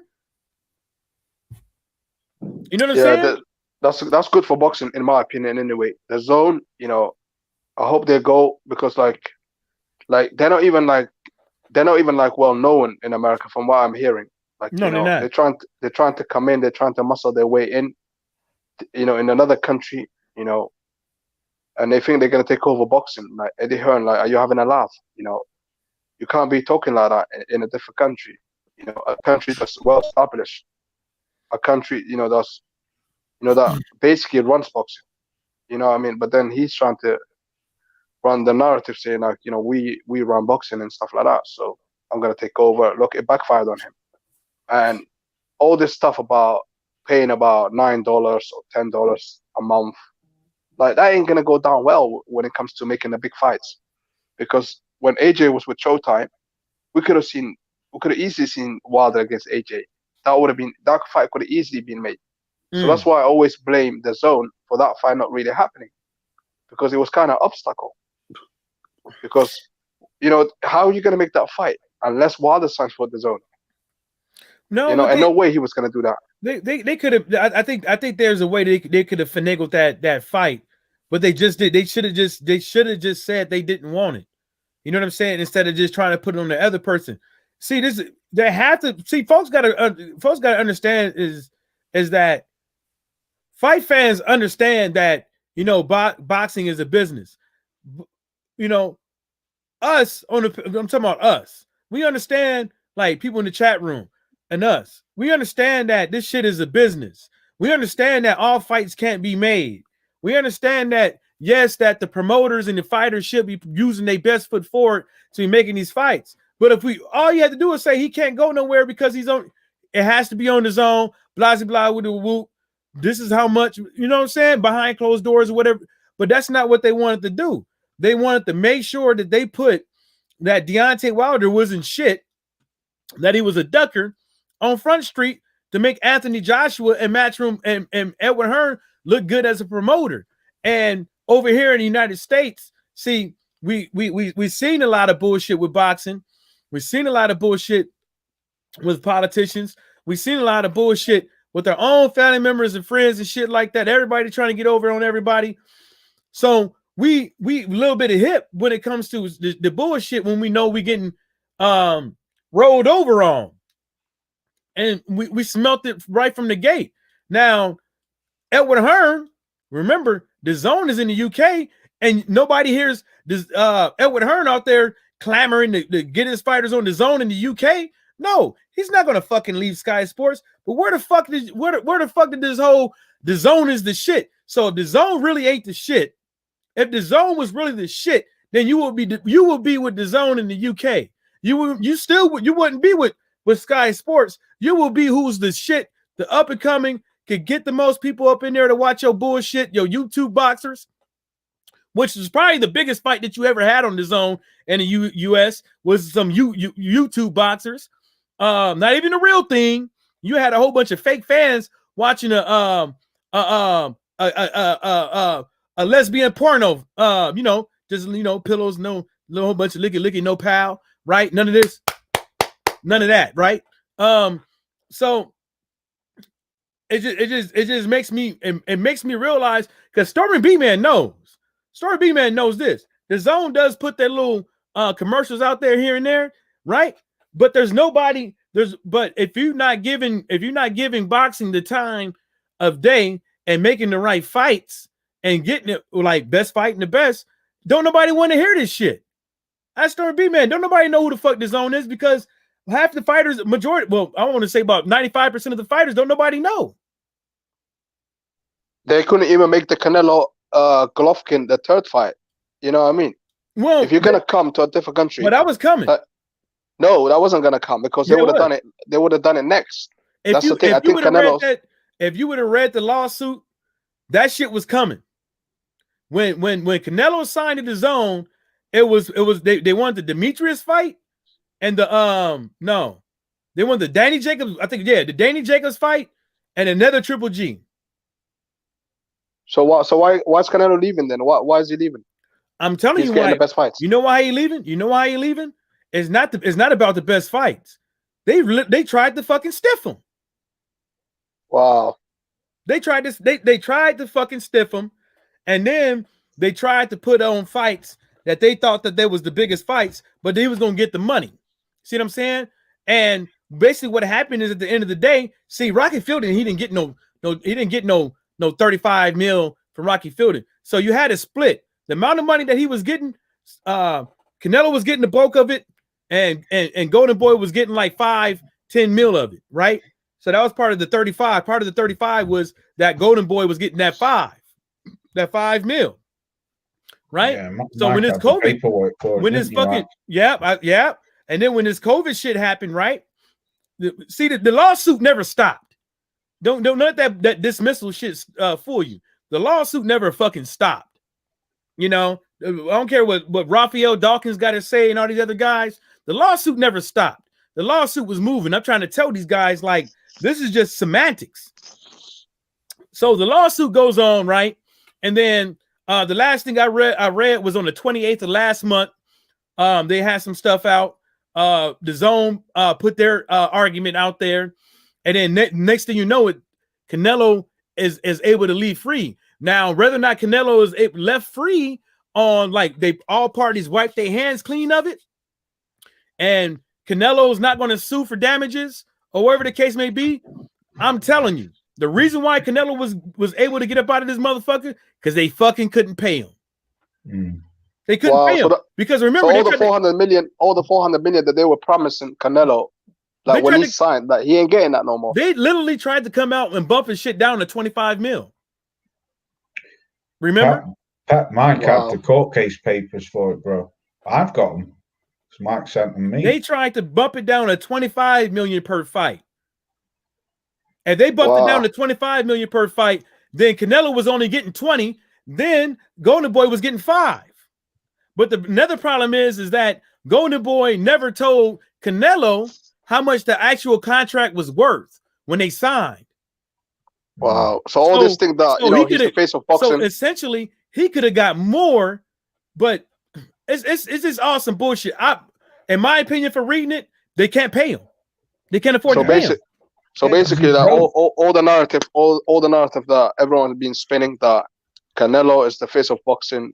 Obviously, that ain't facts no more, because he ain't getting paid that money that he was promised. So how the hell is he the face of boxing? You know what I mean? Yeah, in them court case papers, what Mike got hold of, he even states that somewhere along the line that the Zone said that they'll pay money for having like bum fights like Rocky Fielding, but they want him to fight decent opposition, and that's where they sort of got sour guts, because Canelo wasn't fighting anyone who was decent proposition. He was probably the best fighter that he fought on the Zone. Was it Daniel Jacobs? Or Kovalev? I'd say Daniel Jacobs. I would say Kovalev was probably one of the biggest name. Yeah, well, I mean, New York people know Danny Jacobs, but nobody knows Kovalev over here like that, except for boxing fans like us, and you know, that's listening in and it's on the panel. Other than that, a lot of people don't know who Kovalev. I asked a Mexican chick today who she knew who. No, not today. Yesterday at Chili's, if she know who Canelo Alvarez was, and she said no. Wow. Damn. Wow. You know, and that's Mexicans love their boxing as well. So that's quite shocking. No, it's just that, dude. I try to tell folks this, man. You know how many Mexicans bought into the Zone when they heard that Andrew Ruiz was going to fight Anthony Joshua, and people didn't fucking believe me. I was like, I had a coworker that doesn't really watch fighting. She does yoga and runs. She's a lesbian too at that. Right? Oh. She came to me, act like I didn't know about the shit, right? Oh, you heard about the guy named Andrew Ruiz fighting Anthony Joshua? I was like, yeah, I got $50 on him. She's like, really? I was like, yeah, I think Andrew Ruiz fat ass can get it. I think he can win it. The first fight. The first fight she was saying. Yeah, the first fight. Wow, she made a lot of money. Like, a lot of people don't know, like, some of these fighters, even Rob Easter Jr. had like a big ass following out of Toledo, they motherfuckers getting buses, renting buses to go to New York, renting buses to go to Las Vegas to go watch him. You see what I'm saying? It's like, it's like some people, some fighters, they have that type of following, and some fighters fucking don't. But to put your fighter on the Zone, like sometimes you want to go where nobody knows your name, right? The Zone. That's fine. Right? Like, you're going to go to the Zone, nobody knows of it, and then they got to pay for it and shit like that. And, you know, it's like, it's easy to do it, but a lot of people don't want to download new shit to their phone. A lot of people don't. Ask Story B, man, about boxing with all of his, you know, people around his age want to download a new fucking app on their fucking phone every single time a fight. They don't want to do that shit. Mike. Half of these motherfuckers don't even want to use their credit card. You don't trust it, yeah. You would rather watch it like ESPN, like Showtime, like Fox, something like, you know, like people don't want to leave something like known. Like, you don't want to go to someone like that's the unknown. Like, you have to trust it. If you don't trust it, like, you ain't gonna go there. Especially if it's an app, you have to download it, install it, like register it. Like, what the hell is that? Hey, can I have access to your camera and your audio and your files on your phone so I can look at all your nudie goodies? Yeah. Thing is, though, Mike, there's people in America don't even like half of the sports what the Zone putting on, like rugby and snooker and shit. That shit, Americans don't want to watch that shit because they don't know what it is, or if they do, it's not any kind of major sport. You know what the Zone had on today? Laws. You know what the Zone had on today? Live on the Zone. Live on the Zone. Live on the Zone. They had darts, baby, live. 180. That's what I'm saying. That's just like an English stuff. That's exactly. That's what I'm saying. That the Americans aren't going to watch that shit because it's not no kind of, you know, national sport over there or anything. Maybe if they were showing something like college football or something, basketball, I don't know, hockey or something. But when you're showing sports from over here, what really, I wouldn't even. Snooker's pretty big over here, but it isn't no big sport like boxing or football or anything, or even rugby or even tennis. Darts and snooker are like the lower league sports, which you used to up until a couple of years ago. They were fucking free on TV anyway over here. So the zone basically have just picked up shit sports what were free over here, put them on an app, and then try and sell them to the Americans. Do you know what they want to do in England now? In the UK, they want to basically, they want us to pay £2, something like that, anyway, to watch some international fights that are not even interesting. We ain't gonna watch the AJ fight on the zone in England because he's signed to Sky. Exactly. So we're probably not gonna watch. I think the first fight, actually, the biggest fight we're gonna watch is probably gonna be the Garcia Campbell fight. And to me, that's not a big fight, to be fair. Why should I get it? I know it's £2, but why do I want to sign with them? Do you know what I mean? I'm just gonna stream that stuff. I ain't gonna lie. I wouldn't pay for that fight anyway.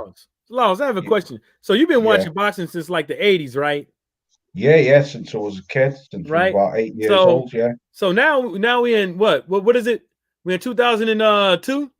Yeah, you trying to find my age out or something? No. Nah, we know you old. We know 2020, mate. We know you old as fuck. But I am, yeah. Yeah, 2020. My bad. I'm trying to skip this bitch. I'm trying to skip this whole fucking year. But anyways, yeah, me too. So yeah, I see what you're saying with the zone being on the TV. I understand that. What fight? What domestic fight in the UK where you actually, watching boxing your whole life, right? What actually fight would you actually pay for pay-per-view to watch? What now? Yeah, coming up. Daniel Dubois and Joe Joyce. I'll definitely pay for that. Okay. Even though it's not, there is titles on the line, but no world titles. There's a British, Commonwealth, and European titles on the line, but that to me is a damn good fight. So I would, which it is pay-per-view anyway, Mike. I will pay for that. The odd fella said, "What's up, Laws?" Yes, salute to you, odd fella. Yeah, bro. I mean, the AJ fight, I'll pay for that. AJ against Pulev, because he's a big name. You know what I mean? Obviously, I don't know if you guys like AJ or not, but yeah, I do support AJ. So yeah, I would buy his fight. Nah, I mean, this is the thing with me and AJ is like, I just wish that he would have been. I wish that well, I don't know if he was up. I just wish that he seemed a little bit more upfront instead of as a man, instead of acting like this company man. You know what I'm saying? Like, I don't want to hear all that, I don't want you to give me the political answers. You know what I'm saying? You a fighter. You a fighter, and I believe as fighters that, every fighter should be given some slack with what comes the fuck out of their mouth. You know what I'm saying? And the way it was looking like that, he was just giving all the politically correct answers, and then instead of saying, "This is just my opinion," instead of just saying what he really meant and what he really wanted to say. You know what I'm saying? Because with that, go ahead, Watcher. You hear what he said today? Or sorry, yesterday? Well, he said a few things. A day ago, he said, tells Tyson Fury, "I'm serious about your WBC belt." I don't know where this energy was 2 years ago, but I guess it, now it's there. He's even talking about what Wilder said, and he's going on about like, we made him a lucrative deal, and he went to fight Tyson Fury. No, Anthony, Big Femi, you sound like a dumb Femi. You sound let me defend AJ. Let me defend AJ. Because let me say something. Watcher is an AJ fan as well, Pat. No, I know Watcher's an AJ fan, but what I'm saying is AJ is he's not the most vocal person, right? Like and if he is, he cares more about the money. Like, Let's be honest. Like if you get the chance to get all that money from all these sponsors deals, you're gonna get in line. It is what it is, man. Like we can say like, oh, we all got integrity, we all this, we all that. But when you get like Under Armour, Range Rover, all these big companies, like, you know, offer you some big contract, he's got like about 8 sponsorship as far as I can remember, probably more. That's cool, man. But like he gets so much money, like he can't be talking like reckless. Like if these other fighters were getting all that stuff, those sponsor deals, do you think they will talk like that? Let's say Wilder, like I respect Wilder for what he stands for. But Pep, if he was getting that sponsor deals, but I don't think he'd be like that. And this is a human thing, to be honest. Like Pepe, we're all you have to understand that we care about what we get. Like, do you know what I mean? Pep, that's the honest truth. But Pep, you have to understand, a politically correct answer does not mean that you're going off the rails. Like not giving a politically correct answer doesn't mean you're going off the rails. See what I'm saying? I'm not saying be tactful with what your words and use your words wisely. What I'm saying is how you talking is you saying like a company man. You can still keep all the little sponsors and shit like that and still talk like you a damn man, in my opinion. You can still get up there and say certain things and not say, well, Deontay Wilder got to bend at the knee. Well, every time he talks, you got to say, well, I got X amount of belts and X amount of fights. I did this, I did that. I fought this guy, that guy, that guy. I'm on top, this and the third, over and over and over again, scripted.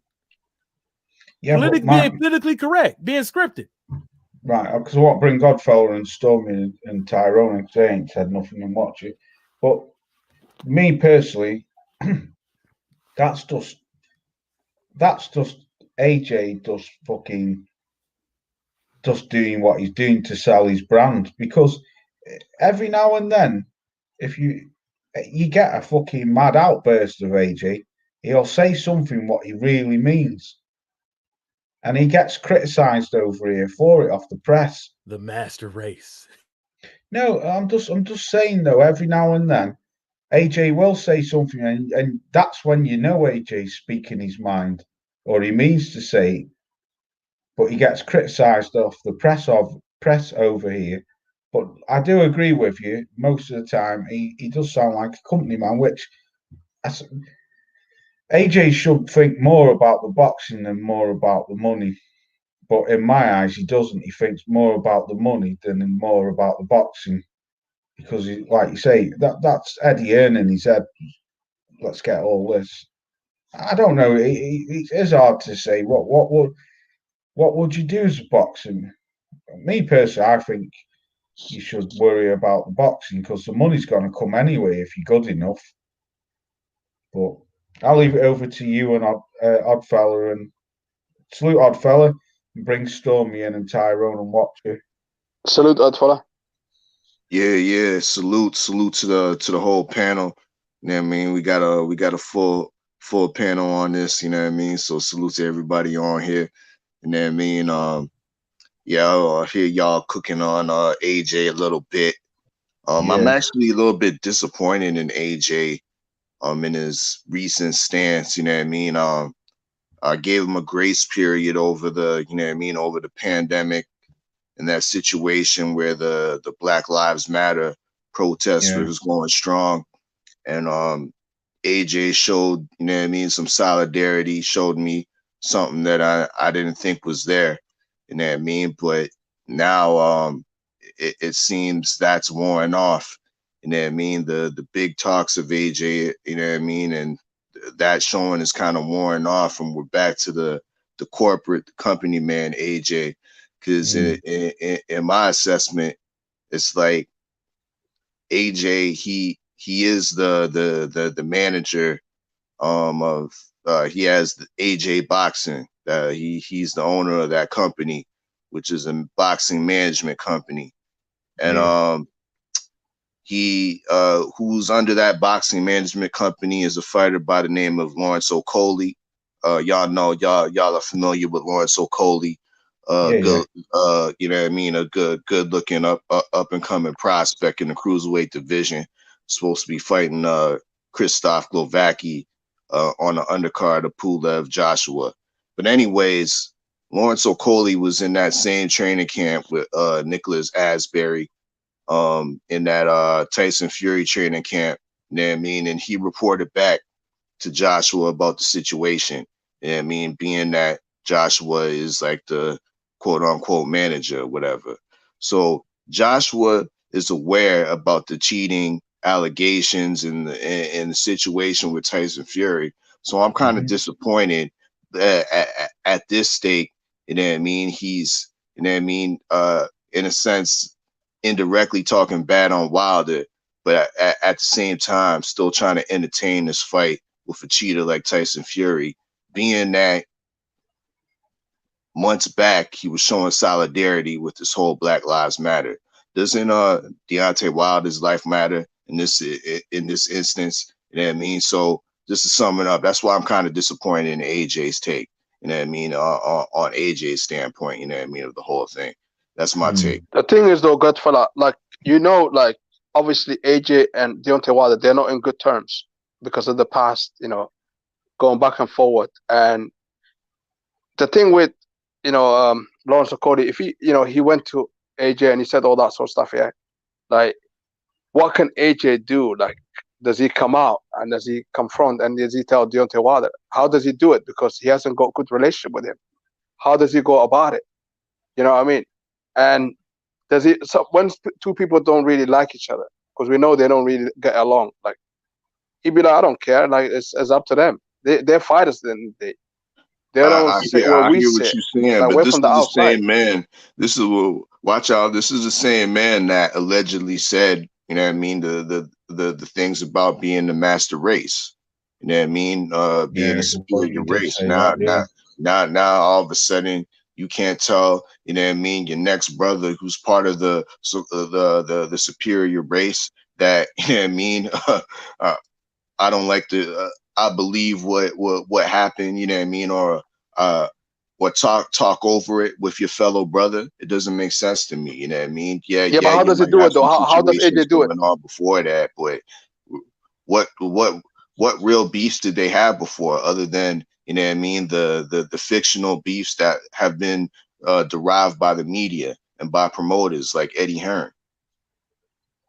They actually liked each other in the beginning. I don't know why they beefed. Like, it's just because people obviously, like, that's the thing with beef sometimes. Like, two people sometimes don't have beef. It's people from the outside that stirs things up. Like, it always happens, even in the real world. Like, it always happens that people always get in the middle, and you know that's the thing with boxing as well. It's dividing. Okay, but listen, let me finish quickly. But like, okay, with this stuff with Nicholas Asbury, if AJ would have came out and went to the media, like he might be worried that he gets sued if it backfires on him as well. Like, it's one of those things. Is like, we're not in their shoes right now. Like, we are not celebrities. We're not boxers, and it's a difficult situation for him to come out and say, look, like, oh, he done this, he done that. Yeah, there's evidence that he took his padding off, but he didn't take the padding off. Like, he don't have the evidence when he done it to Wilder. He done it to when he was like sparring with Nicholas Asbury. So obviously AJ knows that, you know, Fury cheated. Everyone knows that. The evidence is clear. Those gloves, like, look, there's got no padding in there. So, but sometimes people want to stay out of it because they don't want to get sued because they got so much money. Like, you know what I mean? Like, maybe it's just, I don't know, he just don't want to get sued. Maybe he talked to people. We don't know what's going on behind the scenes. But, and plus the relationship as well, I question that, like, whether they even have a relationship. And sometimes it might come just down to that. You know what I mean? I hear that. I don't think it's suing. I don't think it's suing. Getting sued is the reason why people are not speaking up or saying anything. I just think that, really, to tell you the truth, is because they just don't want to. There's all types of ways to say your point and get your point across, or even just trying to bring something up without getting sued. I.e., Johnny Nelson, whatever that fuck shit he said about Deontay Wilder. Johnny Nelson's full of shit. That one time, anyway. He said that somebody else was cheating on Sky Sports. Nobody fucking sued him, or even brought up the notion about suing. There's all types of ways of saying things and not getting sued. like in America, right? You can't tell somebody, you cannot sue me for me saying, it looks like Fury's cheated. Well, if you look at it throughout everything that Fury had to do in the ring, his gloves look like they have no padding in them. You can't sue for that. You can only sue for somebody speaking as if it was factual. You know, Johnny Nelson, this is the guy who said it was a lucky punch from the gods when when Povetkin flatlined Dillian White. That wasn't lucky at all. Johnny Nelson's a fucking clown. Even another the thing as well. Public know he's a clown. Well, y'all remember when he got fired, right? Y'all remember when he got fired? Johnny Nelson, remember? No, I didn't know he got fired. Remember that one time he got, and then somebody else picked him up, right? So I think some of these guys are they don't have nothing else. Look, if Johnny Nelson wasn't doing what he's doing right now, what else would he be doing? If Andre Ward wasn't doing what he was doing, what would he be doing? If Timothy Bradley wasn't doing what he was doing right now, what else would he be doing? And the list goes on and on. A lot of these guys don't want to lose their job because they're not bigger than boxing. They can find another commentator. The thing is, though, like, this whole situation with the glove gate, like the way everyone else has treated, like they want to overlook it. Like people been saying, like, like, oh, it's just YouTube people talking about it. Like, why isn't Wilder talking? And when Wilder came out and he talked about the situation, the same thing that we've been saying, like, they want to call him a liar, a coward, and every name under the sun. So this is the thing with people, man. Like, they want to protect the guy that clearly, in my opinion, cheated, but they don't want to do no investigation. And you know what? If Wilder is wrong, why doesn't Fury sue? Why doesn't sue him? He doesn't want to sue him because he's guilty. Because if someone was lying on my name, I would sue them. I would take them to court. So Fury is not doing it. So that tells me that Fury is guilty. So give the guy his fight, man. Give the guy his fight. He wants his fight. He wants his revenge in the ring. Just fight the guy. You know what I mean? Right. Let's Stormy and Tyrone come in and watch it because they haven't had much to say. Well, what I have to offer here is this. Mm-hmm. The reason why something like this can continue to go on unresolved is the fact that the fighters who participate are not a united front. And when I speak about the fighters being a united front, I'm talking about all of the fighters in professional boxing who have been at one point or another on the receiving end of something that exists and has always existed in the sport. And that is the wrongful action of prejudice, okay, and discrimination.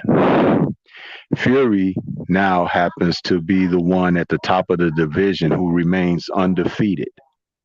But both in the past year, we've seen Deontay Wilder, who a champion with 10 title defenses, had his belt taken from him. Then we had AJ, who was a young unified champion and someone that everyone was considering the fighter of the present and the future, the near future, as far as we could see. They both lost their championships in the weirdest of manners. When AJ lost his fight in Madison Square Garden, there was rumored behind the scenes that something wasn't right with him in the locker room before he went out for his event. Even in between rounds, he was questioning his corner. Why am I feeling like this? Something's not right. Eddie Hearn was seen on the phone before AJ came out for the fight with someone in a hysterical manner screaming on the phone, I don't know what's wrong, and AJ was seen walking around in his stocking feet, okay, back and forth, sweating profusely. people came out and there were rumors of an anxiety attack. But if you look at Wilder, when he came out for Fury, something was wrong with him. I'm telling you that there is something game happening here in the sport of boxing.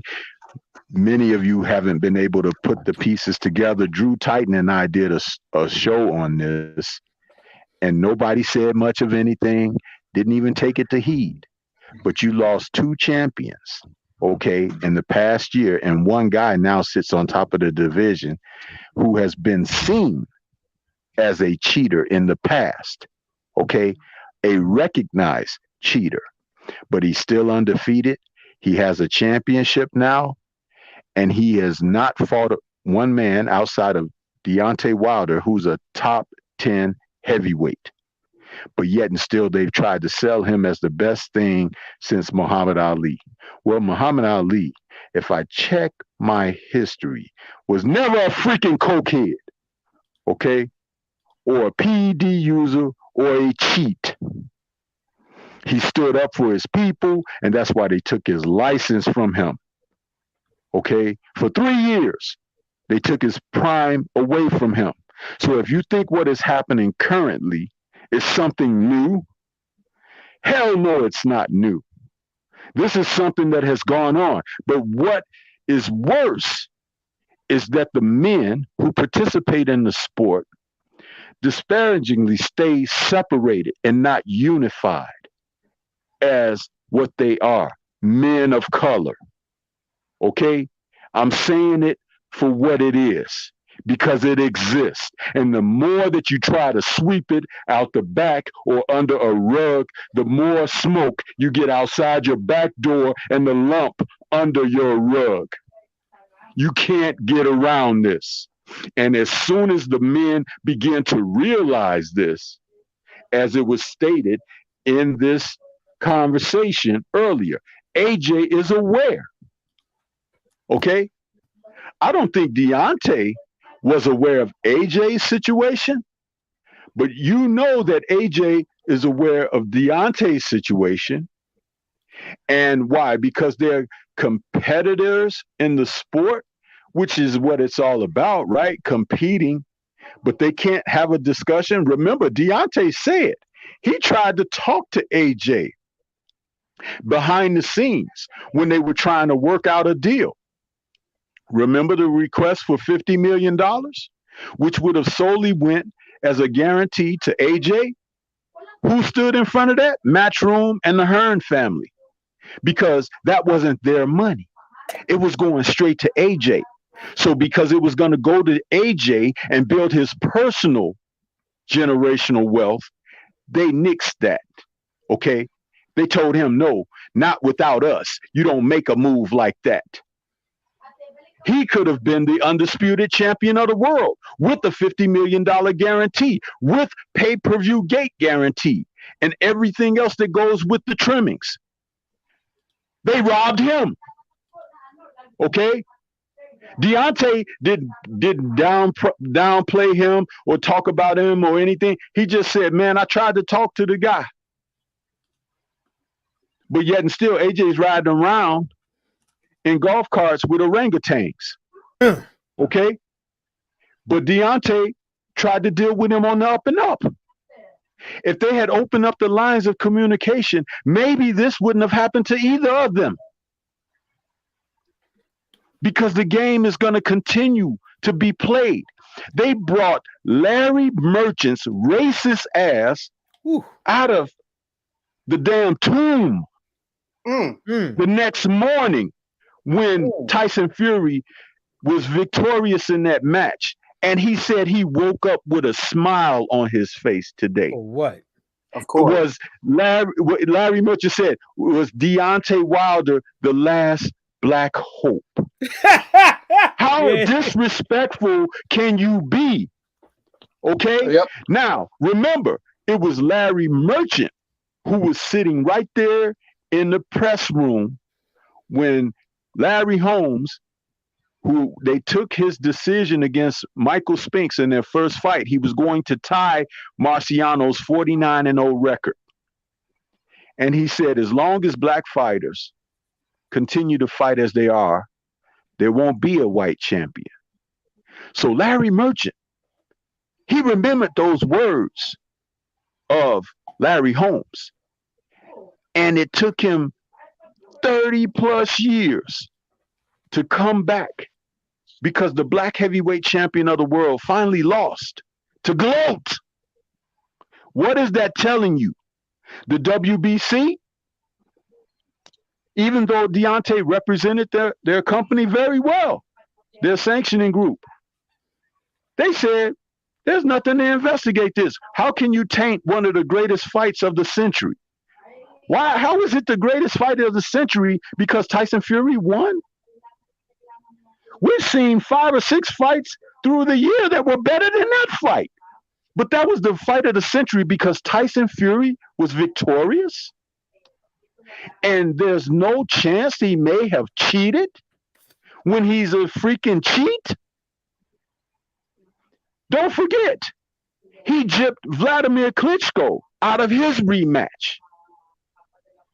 And rather than be forced into it, went into a self-indulgent drug raid and everything, and he tested positive. Don't forget that for PEDs. So they made it look like he went on a drug binge and everything, but he had really failed the dope test. Wild boar stuff, yeah. He still got off on that. And he's still allowed to come back and fight 2 more times for the world title, which he didn't earn or deserve. And they made certain that something happened, tipping the scales in his favor. And as I said, 2 of your undisputed champs collectively have lost their titles over the past year. And nobody bats an eye. Nobody is upset. Nobody is enraged. But there's some foul cooking going on here, brothers. This is my gripe, right? Okay. We got in the NFL, they have instant replay, right? They even have instant replay after the game, breaking down the plays, right, Stormy B, man? Anyway, he probably absolutely. Yeah. And so you mean to tell me everybody got this fight, like the big companies, they have multiple angles of both of these guys' corners. They have multiple, like, I don't care if it's Anthony Joshua versus Ruiz, the first fight, or Deontay Wilder versus Fury fight, whichever fight you want to pick. They have multiple angles and the highest of qualities. The highest of qualities. You know what I'm saying? And probably could play beyond 4K. And not one of these guys has ever took the time to actually, like, even on SportsCenter, just say, hey, look at this glove. Yeah, well, and they just say whatever the fuck they want to say about it. But just showing the general, because people could say, well, Muhammad Ali's gloves, man, them wasn't, I don't know what kind of gloves them was, but them gloves back then, they ain't the gloves right now. They built different. And I don't even think all them gloves had the thumbs locked in, right? Stormy B, man? Well, he'll be back. I said a lot of those gloves that Muhammad Ali wore, they didn't have the thumb sewn in, right? Right. The attached thumb gloves didn't come until the 80s. Yeah. They came in the 80s. Them was totally different gloves. These gloves right now, brand new, if you ever played baseball and you first got a glove, you got to break that shit in.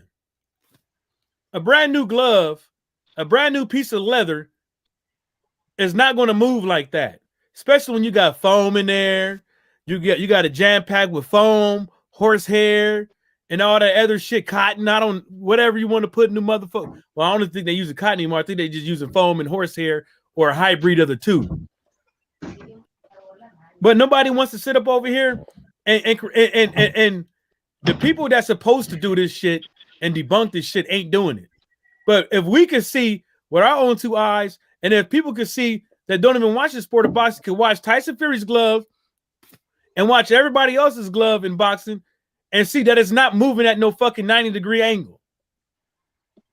Listen, let me tell you something. This goes back to something that happened previously when Miguel Cotto took on Margarito. Okay, Miguel Cotto was taking a beating in that fight, but the residual effect of the beating he had taken on his face were not as inconclusive to what usually happens in a boxing match. And it was later found out that Margarito was using cast hand wraps. His hand wraps hardened as the fight went on because of the substances that they had used and everything. So he was cheating. Okay, he could have killed this man. Shit. Look at Okay, his face, you think he but did. I'll tell you something. It was exposed by Nazim Richardson when Shane was going to fight him, and there you go.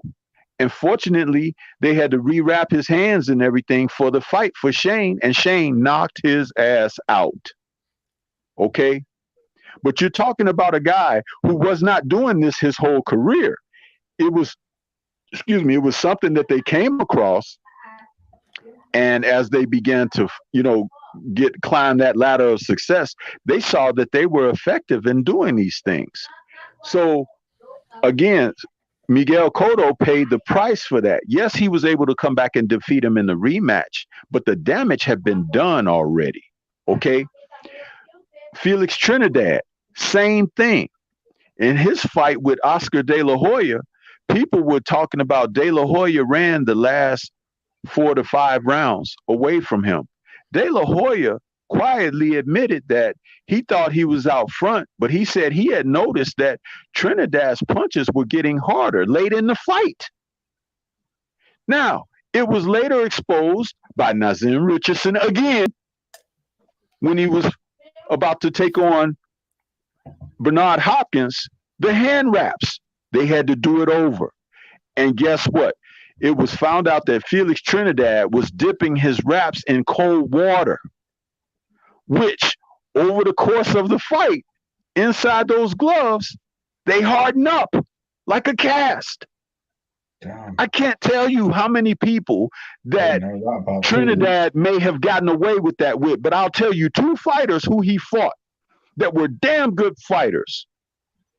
One was Obakar from the Kronk. He beat the crap out of Obakar, and I was worried about Obakar's face because his face looked like pounded hamburger. When he finished that fight with Trinidad, he was stopped. And I was like, man, this guy punching. But when you really realize punches knock you out, they don't beat your face up.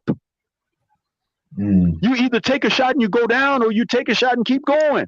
But when somebody's face begins to look bruised, battered, and everything, you need to pay attention to the hand wraps or the gloves. And this is where the knowledge of the boxing fan, if you don't watch enough fights, you need to be watching what you're seeing in the fights so you can know the difference. The other person he fought was Yuri Boy Compass, who had 40-something fights and 40-something knockouts. He was undefeated when he went in there with Trinidad.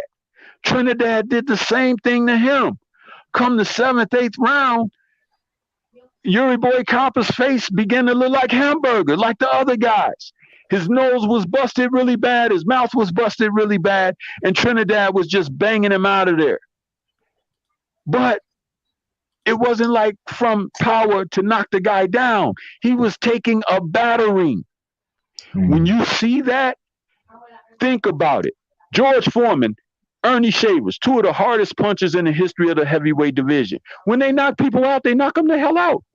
They don't make their faces look like hamburger. Deontay Wilder, when he knocks people out, he knocks them out. Their faces don't look battered like they've been hit with a hammer. Wisen up, people. Good point, Pay attention. Now, to bring it home, the first fight between Fury and Wilder, it went 12 rounds. Did Wilder's face look like it looked in the 5 rounds of the second fight? No, something was wrong. Wilder was bleeding from the ear, bleeding from the mouth, bleeding from the nose, bleeding from everywhere.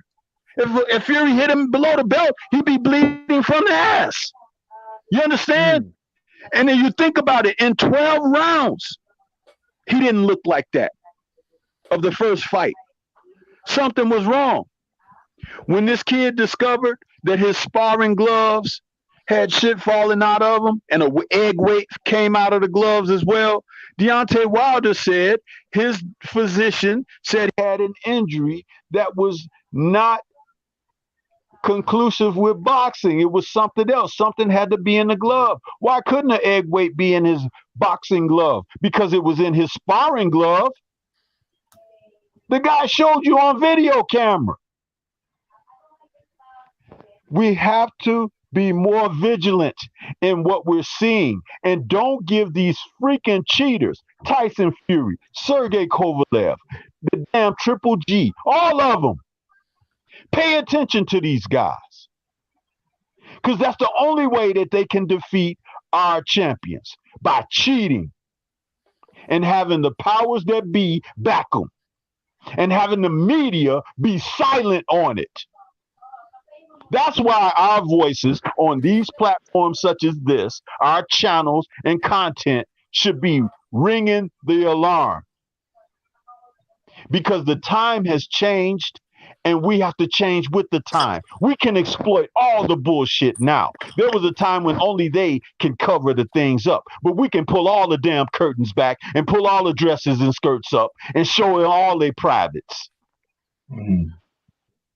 I mean, you're right, but the fact of the matter is that they're just going to choose not to talk about it, and it shows. I mean, even the WBC had like a little thing out there talking about some combating racism and stuff like that. Try to use what was it, Gervonta Davis as a black friend.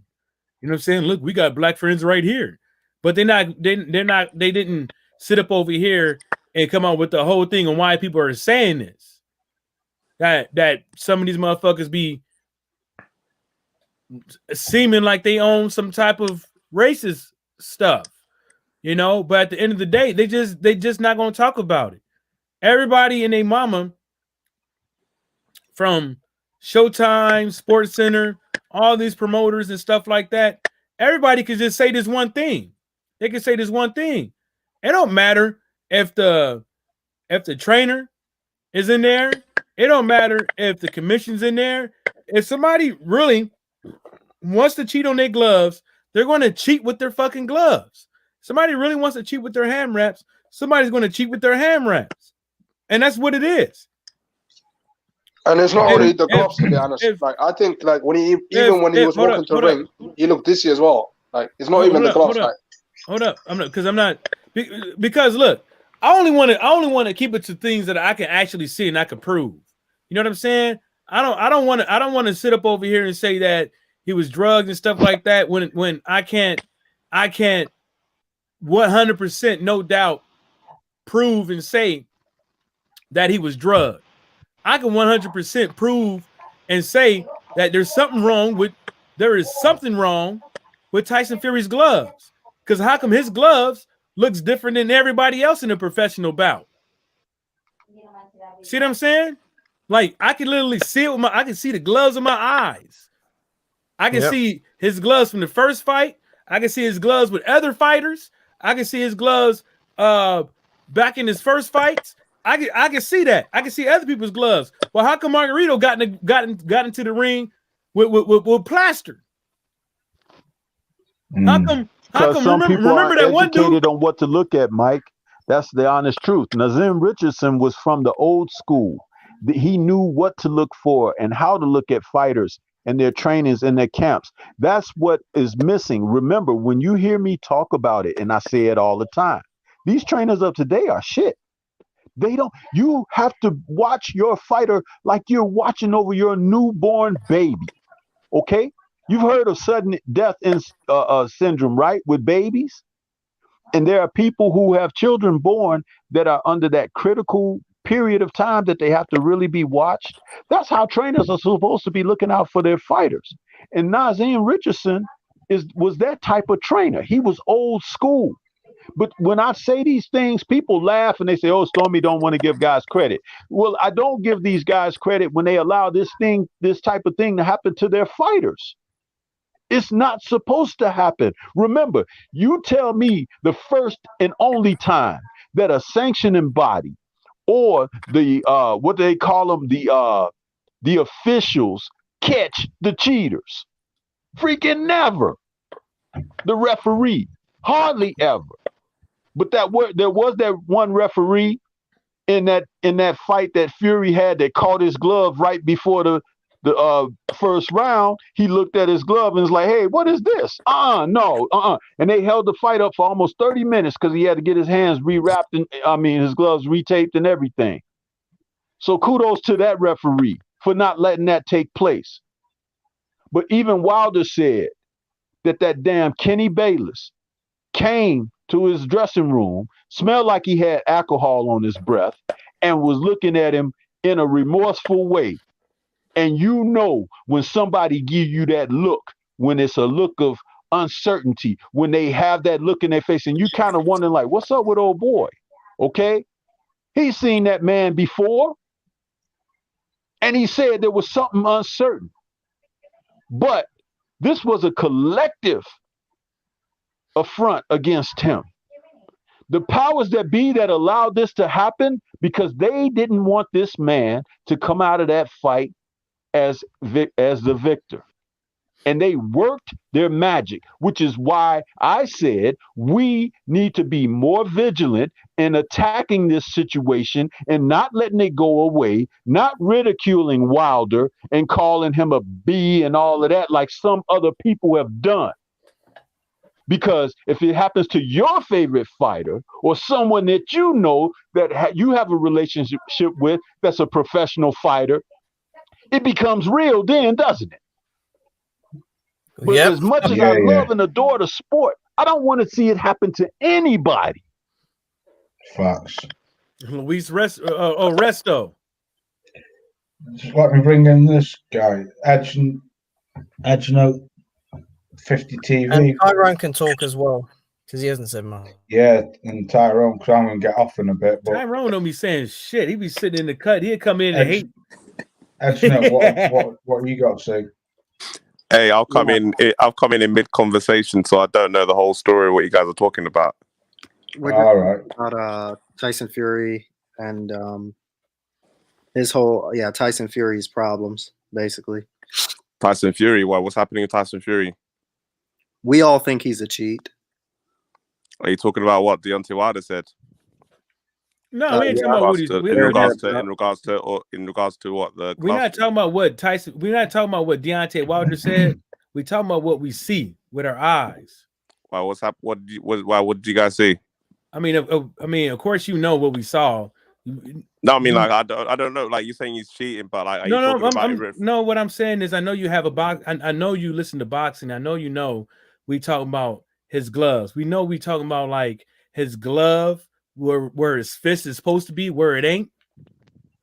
Okay, so what you think? You think there's some so you're listening to the conspiracies in regards to like? No, we're not listening to conspiracies. We're going off of what we see with our eyes.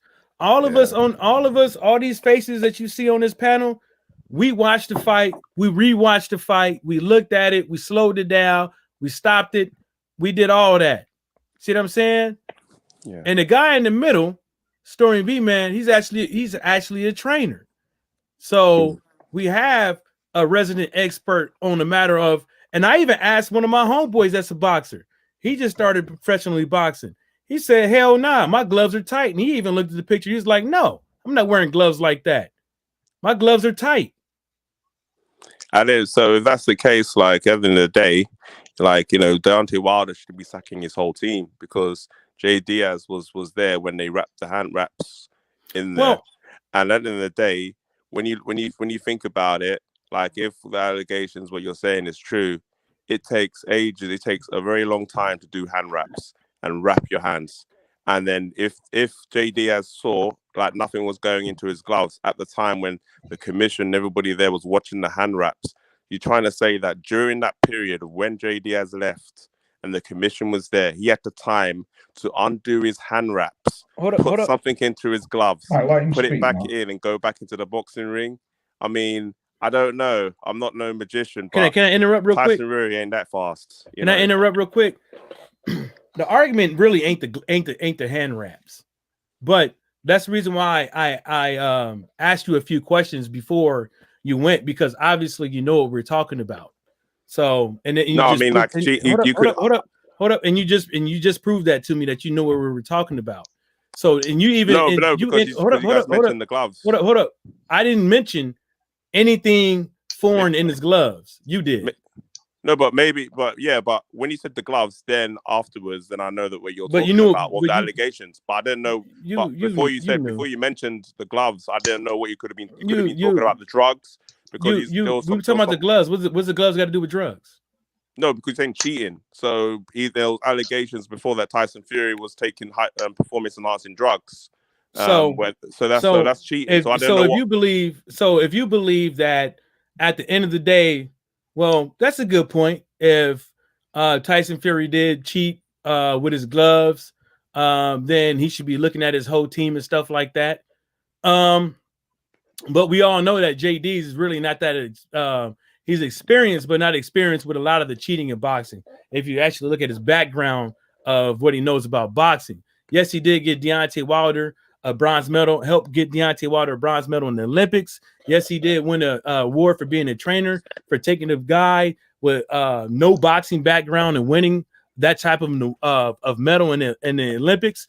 But at the end of the day, nobody else is speaking on it. Now, if you want to say that we could put the attestation on Wilder's team, we can also go back and put the attestation on the boxing commission and everybody else that had a part in it, because still after the fight, what we can see with our eyes in that ring, they're not doing nothing about it. But then you need someone in your team is going to be challenging it, because at the end of the day, you don't. What you said, don't. Because what you just said yourself, that why is no one not mentioning it? Why is no one not raising it? You don't. And as you need somebody in your team, needs to be someone there raising it. It's the same thing with Tyson Fury. Tyson Fury, before the Klitschko fight, it was his team that were complaining about the ring, and they were saying, no, we want this ring to be changed because it's going to be an advantage to Klitschko, and that's because of the experience of the people around him that noticed that situation going on. But they didn't have to. And I know you don't have to, but in the real world, they didn't have to, because it was still regulation. What I'm saying is, if you circumvent the rules and you cheat, you're telling me that it's going to take a fighter in his team to bring up that somebody cheated. No, if you circumvented, I don't care who it was. If it's Las Vegas State Athletic Commission, if it's New York State Athletic Commission, if it's California State Athletic Commission, or whoever, once you break the rules, it's up to the people who made at that point, the people, it's not just up to them, but the people who made the rules should be calling foul play as well and investigating. Yeah. What you're saying makes sense. The people that are making the rules, they should be called accountable. But at the same time, no, that's not what I said. Obviously, if they're not holding to the rules, and they should be held accountable. That's what I thought you were saying, right? If there's laws and regulations in place to where it says that if you hit somebody's car, you have to call them. You have to make a report, right? You don't make a report, but the police happen to look at the cameras and see that you hit a car and you just went. Guess what's going to happen with you? You're going to get a letter in the mail, or you're going to have a warrant out for your arrest because you didn't answer something that they probably sent to you, but now you live at a different address. So now you're going to have problems. Just because when you break the rules, if somebody has rules and regulations in place, and somebody's break the rules, it doesn't take his team. It takes the people who wrote the rules. It could also take the people who wrote the rules to do what has to be done because you broke their rules. Yeah, but you're talking in a fantasy world where it's not a fantasy world. It's not a fantasy world. Why have rules then? Well, yeah, there's that saying that they say that rules are why have rules? No, there's not. There's a saying for that, but there's consequences for breaking them. Yeah, but in certain situations, there's no consequences. Well, we already know already that when we have boxing, and we have the same judges fight in the same fights, judging doing dodgy scores, and they're not getting punished for it, and they get to fight the next fight. We know that happens all the time. In an ideal world, they should be punished. They'll be like, why are you not scoring the fight out of balance with the other two judges? But they don't do that. They put them in the next fight, and the same thing happens again. We've seen it time and time. You know why that's different? Because they're scoring the rules within the realms of the actual rules and regulations. And, and can you prove it? But that's what they're exactly. Can you prove they didn't? But guess what? We could prove that Tyson Fury's gloves were fucked up. Well, obviously the commission don't see the same way that you do, and that's why there's not going to be no investigation. Hey, hold on one second. Who is this gentleman that's talking with Michael here? Edge Note TV. Who is it? Yeah, Edge Note 50 TV. Okay, Mr. Ed. Let me. You can call me Edge. Let me just say this. In boxing, a man can lose his life in the ring. Why is it so easy for you to take up the dismissive position for when a man puts his life on the line for your entertainment, that you cannot see the unleveled playing field when cheating is allowed to persist in the game? Yeah, so wait, I'm not finished. Oh, okay, I'm not finished. Question. Sorry, go on. You sound like that man's daddy. And when someone is a victim of this, it requires people that are being so dismissive of cheating existing to be able to explain it to the families and loved ones who have been victimized by the cheating. Just because someone can walk away from the game or walk away from the event doesn't mean that the damage didn't take place and that the cheating doesn't persist. And you think about the sanctioning bodies, as I stated a moment ago before you came on, who allowed this to continue since the sport began and since before there were sanctioning bodies. But sanctioning bodies and their commissions have yet to catch a cheater. Yeah, and if the media doesn't cover it, acknowledge it, report it, people can take up the same mantle of influence that comes from the media, which they gain their information from. But you're hearing firsthand right now from someone who has had relations and affiliations and associations and colleagues who have been a part of this process. So please, don't come here being so dismissive when I can speak for people who can't speak for themselves. Well, I'm sure that Deontay Wilder can speak for himself because he's like a former world heavyweight champion. Did I mention Deontay Wilder in this? What I just said to you? He's involved Absolutely in it, not. Well, he's involved in it, I said, did I mention Deontay Wilder in this that I just said to you? Well, he's the victim, See, isn't that's he? something of an opinion of what you're saying right now. What I just said to you are absolute facts. I'm not speaking out my ass here. I'm speaking directly to you through my mouth, from my brain, which you probably think I don't have one or anyone else on this panel. But if you want to come here to hold the discussion, uphold the respect that is deserved for a discussion. Otherwise, we cannot lower the IQ to deal with you. Do you understand what I'm saying to you? I understand what you're saying.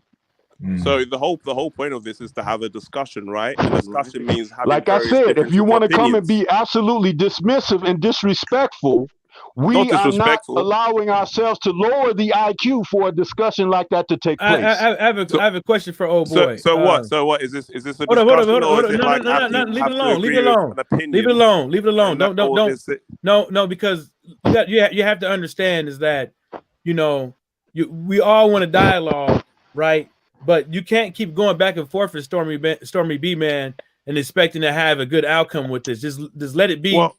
let it yeah, be. it's fair enough. But if you want to have a discussion, No, then you have what to I'm saying is that they have to understand that people are going to have various of opinions. yeah, And but if you don't want to also, listen but to also another you want opinion, then that's fair enough. You came from the outside, and come in to have in the talk about whatever with boxing, right? And you came probably in a bad talking standpoint for yourself, but what I'm saying is that all the discussion stuff that you talking about that how stuff's supposed to go, just leave it alone.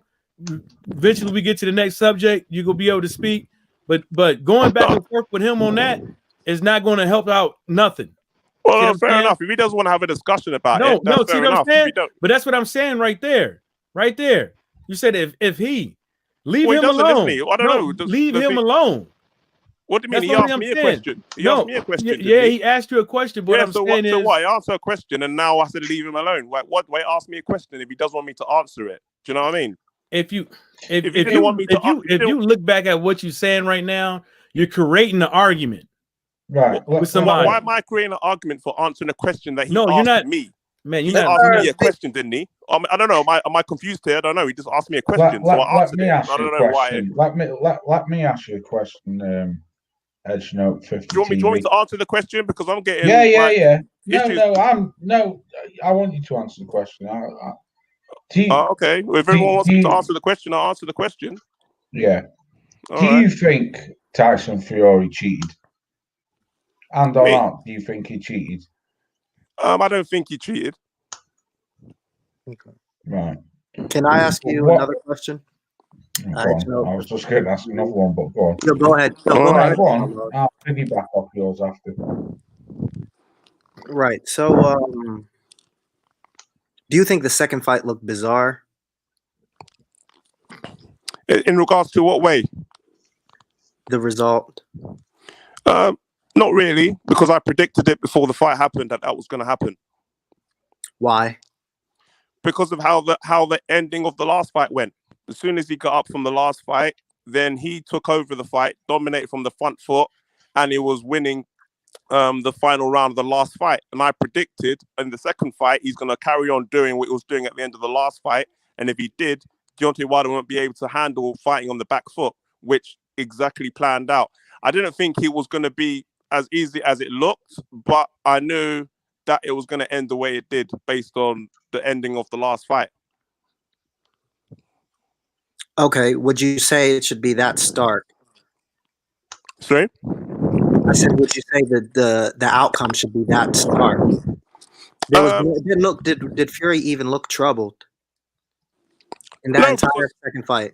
No, because I think that Wilder was more shocked of how the beginning of the fight went. It didn't go the way he thought it was going to go. And it keeps him from doing anything?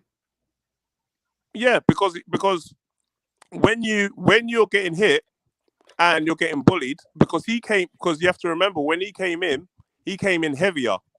He came in heavier in the weigh-in. He came in light. The problem is he came in heavier, and then Tyson Fury came in heavier. They both came in heavier. And Deontay Wilder's build is not the same as Tyson Fury's build. Tyson Fury came in very light at the first fight, and he came in heavier because he can handle the heavyweight, which Deontay Wilder can't handle the heavyweight, and that's going to make him more tired quicker. And that's the same thing what happened with Anthony Joshua. When he put on all that muscle, it made him more slower and it made him more tired. So that's why Deontay Wilder's like, oh, I felt tired because, you put on more weight. And that's the same thing with Andy Ruiz. He put on all that weight, and when you put on all that weight, you're more slower. And you saw it in the second fight of Anthony Joshua. Andy he was Ruiz more slower. put on fat, bro, and he wasn't training. It's the same thing with fat or no. It's not the same thing between you putting on muscle and you working out, and you in the gym and you just eating Snicker bars. No. But if you're putting on muscle, even if you're putting on muscle, let me means that if you're let me ask him this muscle, one question. Let me ask him this one question. I need to ask him another question. Did you know? I don't know what exactly what you're looking at, what you're analyzing, but if you look at Anthony Joshua versus Andy Ruiz, and you look at Deontay Wilder versus Tyson Fury in the second fight, did you know this is the exact same beginning and the exact same ending? Did you know both of them both look drained from all the way from their ring walk to them lifting their legs over the ring and getting in the ring from the first round to the last round? Did you know it looked exactly the freaking same? That's what I just said. That Anthony Joshua in the first fight, he's too big. He was too big. And when you're big, even though you're muscular, it will slow you down and it'll make you tired more quicker. Was that the heaviest that Anthony Joshua ever came in? No. I think he came in at, was it maybe against Klitschko, maybe? Klitschko. Was that the heaviest winner? I think so. I can't, don't quote me on that, but I think he came in heavy because I know that with the Klitschko fight, he didn't. Because his weight had nothing to do with it. Because if you take it back, why did Anthony Joshua have to get up over there with Navy SEALs psychologists before the fight? Which fight are you talking about? The first fight with Andrew Ruiz. Psychologists. I mean, I don't know about the psychologists, but I know that. I mean, that's what Edward Hearn said. What, psychologists? Yeah.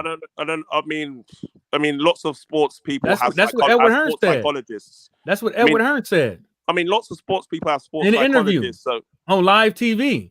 Yeah, but lots of sports people have sports psychologists, but that's got nothing to do with And then you bring into the fact that you say all the muscle he gained and stuff like that. The dude gained all that muscle. He's been sparring in the gym. He's been working out in the gym, working his ass off, probably doing 15, 20, 30 rounds at a time or in a day. And he ain't getting tired in the gym. But as soon as he get in the fight, all of a sudden he's looking drained. And it's like him and Deontay Wilder look exactly the same. Yeah, but it had nothing to do with his muscle mass. Yeah, but you don't know what goes on in the gym. There's lots of times when people lie in the gym and say, "Oh, I'm amazing in the gym," and then when you see them on fight night, you're wondering what, because they haven't been amazing in the gym. What I'm saying is 1 + 1 = 2. I'm not going to sit up over here and say that it's his muscle gain, his muscle mass is the reason why he's tired. When I can already see that they already had excuses before the fight even started on why he's going to have a poor performance. And then he has a poor performance, and then all of a sudden, you telling us that it has something to do with this. And then in the second fight, he kind of almost looks eerie the damn same way. When he got hit in the head, kind of looked the same way. But that's facts though. You know what I mean? It's like if you put on weight, if it's muscle or if it's fats, then you will be slower. That's just a natural. As a heavyweight, if you putting on fat, you ain't doing shit. And that's the reason why Andrew Ruiz got his ass whooped. But if you put on muscle as well, then that will slow you down as well. Because it's still even though you put on muscle, dude, I weigh 195 now. During football season, I weighed 210 pounds. I'm faster. So are you saying that a bigger person than you, let's say a bodybuilder, is a bodybuilder gonna go faster than let's say NFL player athlete kind of build? It's not. Man, that's the whole point. I can't go back and forth with this. You're not going to see. Go ahead, Loss. In a way, Mike, you're both right, because muscle will slow you down, though, bro. It will, and I know that myself because I've done bodybuilding over the years, as well as what fat will slow you down. That is true, Mike. I mean, you only have to look at big fat. No, I know, but hold up. I'm gonna let you finish. I know that muscle mass will slow you down. I'm saying in Anthony Joshua case, that's not the case. That's not the heaviest. That's not the heavy he's ever been in a fight. No, yeah, but we all know in the Andy Ruiz fight. We already know in the Andy Ruiz second fight, he was the lightest ever beaten. He was running around the ring for 12 rounds. He wouldn't be able to do that in the first fight. You're not getting it. Too much muscle. You're not getting it. You're not getting it. That's why. What I said just literally is going over the top of your head. I don't know why. When I'm telling you that Deontay Wilder looked like there was something wrong with him from the first round, before the bell ringed, and Anthony Joshua looked like something was wrong with him before the bell ringed, has nothing to do with the mask. There was something wrong Hey, with Wilder. hey, Mike, There was let's- something wrong with tell me Wilder. a boxer? I'm not You mean to tell me a disagreeing with you. There was boxer? something wrong with You mean to Wilder. tell me let a him boxer finish, let is him not finish. doing 15 rounds, is not doing 15 rounds, 12 rounds in the gym sparring, and not knowing what they're capable of before they get in the ring?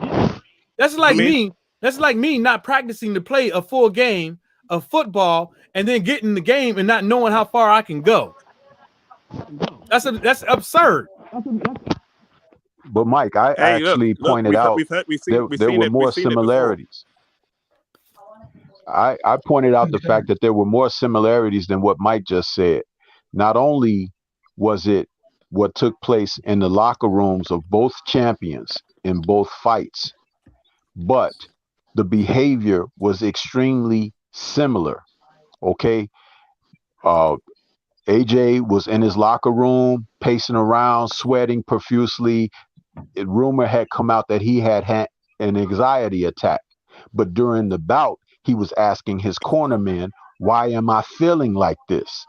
The question is, what was he feeling and what was the result or the onset for that? For Wilder was pacing around in his locker room before the fight like a man who was walking around in a cage that he was looking for daylight. Okay. And anyone that knows boxing knows that that's not what you want to spend your energy doing. But why was he doing this? He was doing that for almost, what was it? It was 2 fights before his main event. He was pacing in the locker room. He wouldn't sit down. No one ever addressed that. Then when he came out to the ring, when he took off his mask and everything, and in the ring, he was blinking uncontrollably and rubbing his eyes. But no one said anything. And people who have watched him for the first time, people who had never seen him before, were saying, what's wrong with him? It looked like something is wrong with the guy. 78 Sports TV said his mom called him and said, what's wrong with him? He don't look right. These are things that actually happened. These are not opinions.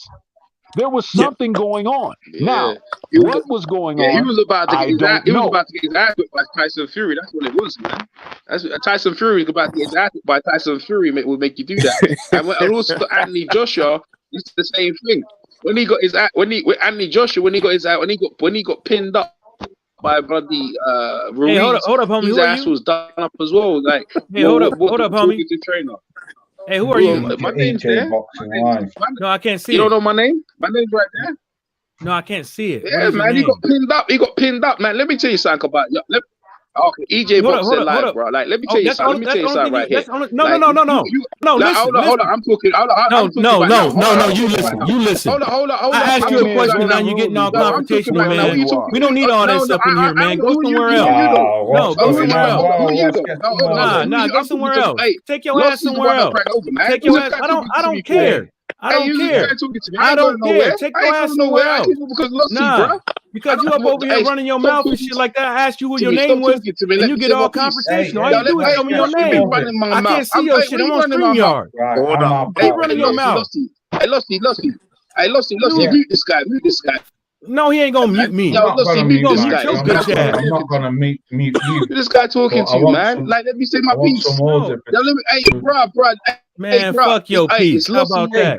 Show, man. Now, who are you, bro? Like, who are you? I'm your daddy. That's who I am. You ain't no.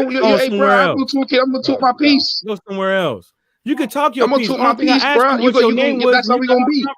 Yeah. You know my name. I just told you my name. I don't need to address you, bro. I told you. I don't need to. Yeah, but what? Only thing I want to know who you Why do I need to address you though? You ain't even been introduced yet, and you talking. Nah, man, who are you though, bro? Wait for your introduction. I don't even know who you are. Why? I know Lossie. When Loss calls you out, then you can speak. I know Lossie. I know him too. No, I know Lossie. No. You can't just interrupt. You just can't. You just can't interrupt the clip. You just can't interrupt when Stormy B's talking. Understand? You gotta have respect for that. Come on, that's why niggas is coming at you the way. That's why niggas is coming at you.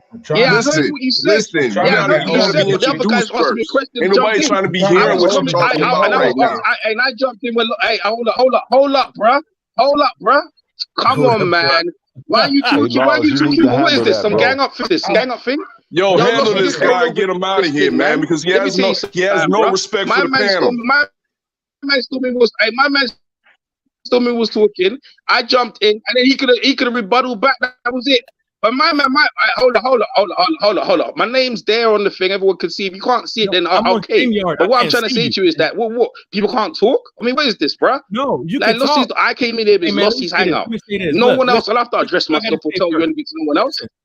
I don't need to address myself to none of you else, bro. I just talk to Lossie, bro. No, I don't need to. No, I don't need to. Now you guys got no control over nothing, bro. Like the guy told me, the man told me was talking. The man told me was talking his thing. I said my piece, and he could have come back. That's it, yo. Why do I need to answer to you for? Why? No, hold up. Why do I need to answer to you for? You don't have to. Why do I need to answer to you? Like, who are you? You ain't got no channel. This ain't your channel, bro. This ain't your channel, bro. Like you getting real out of order, bro. You need to fall in line. You need to fall in line. Fall in line, bro. Like, let me finish what I'm saying.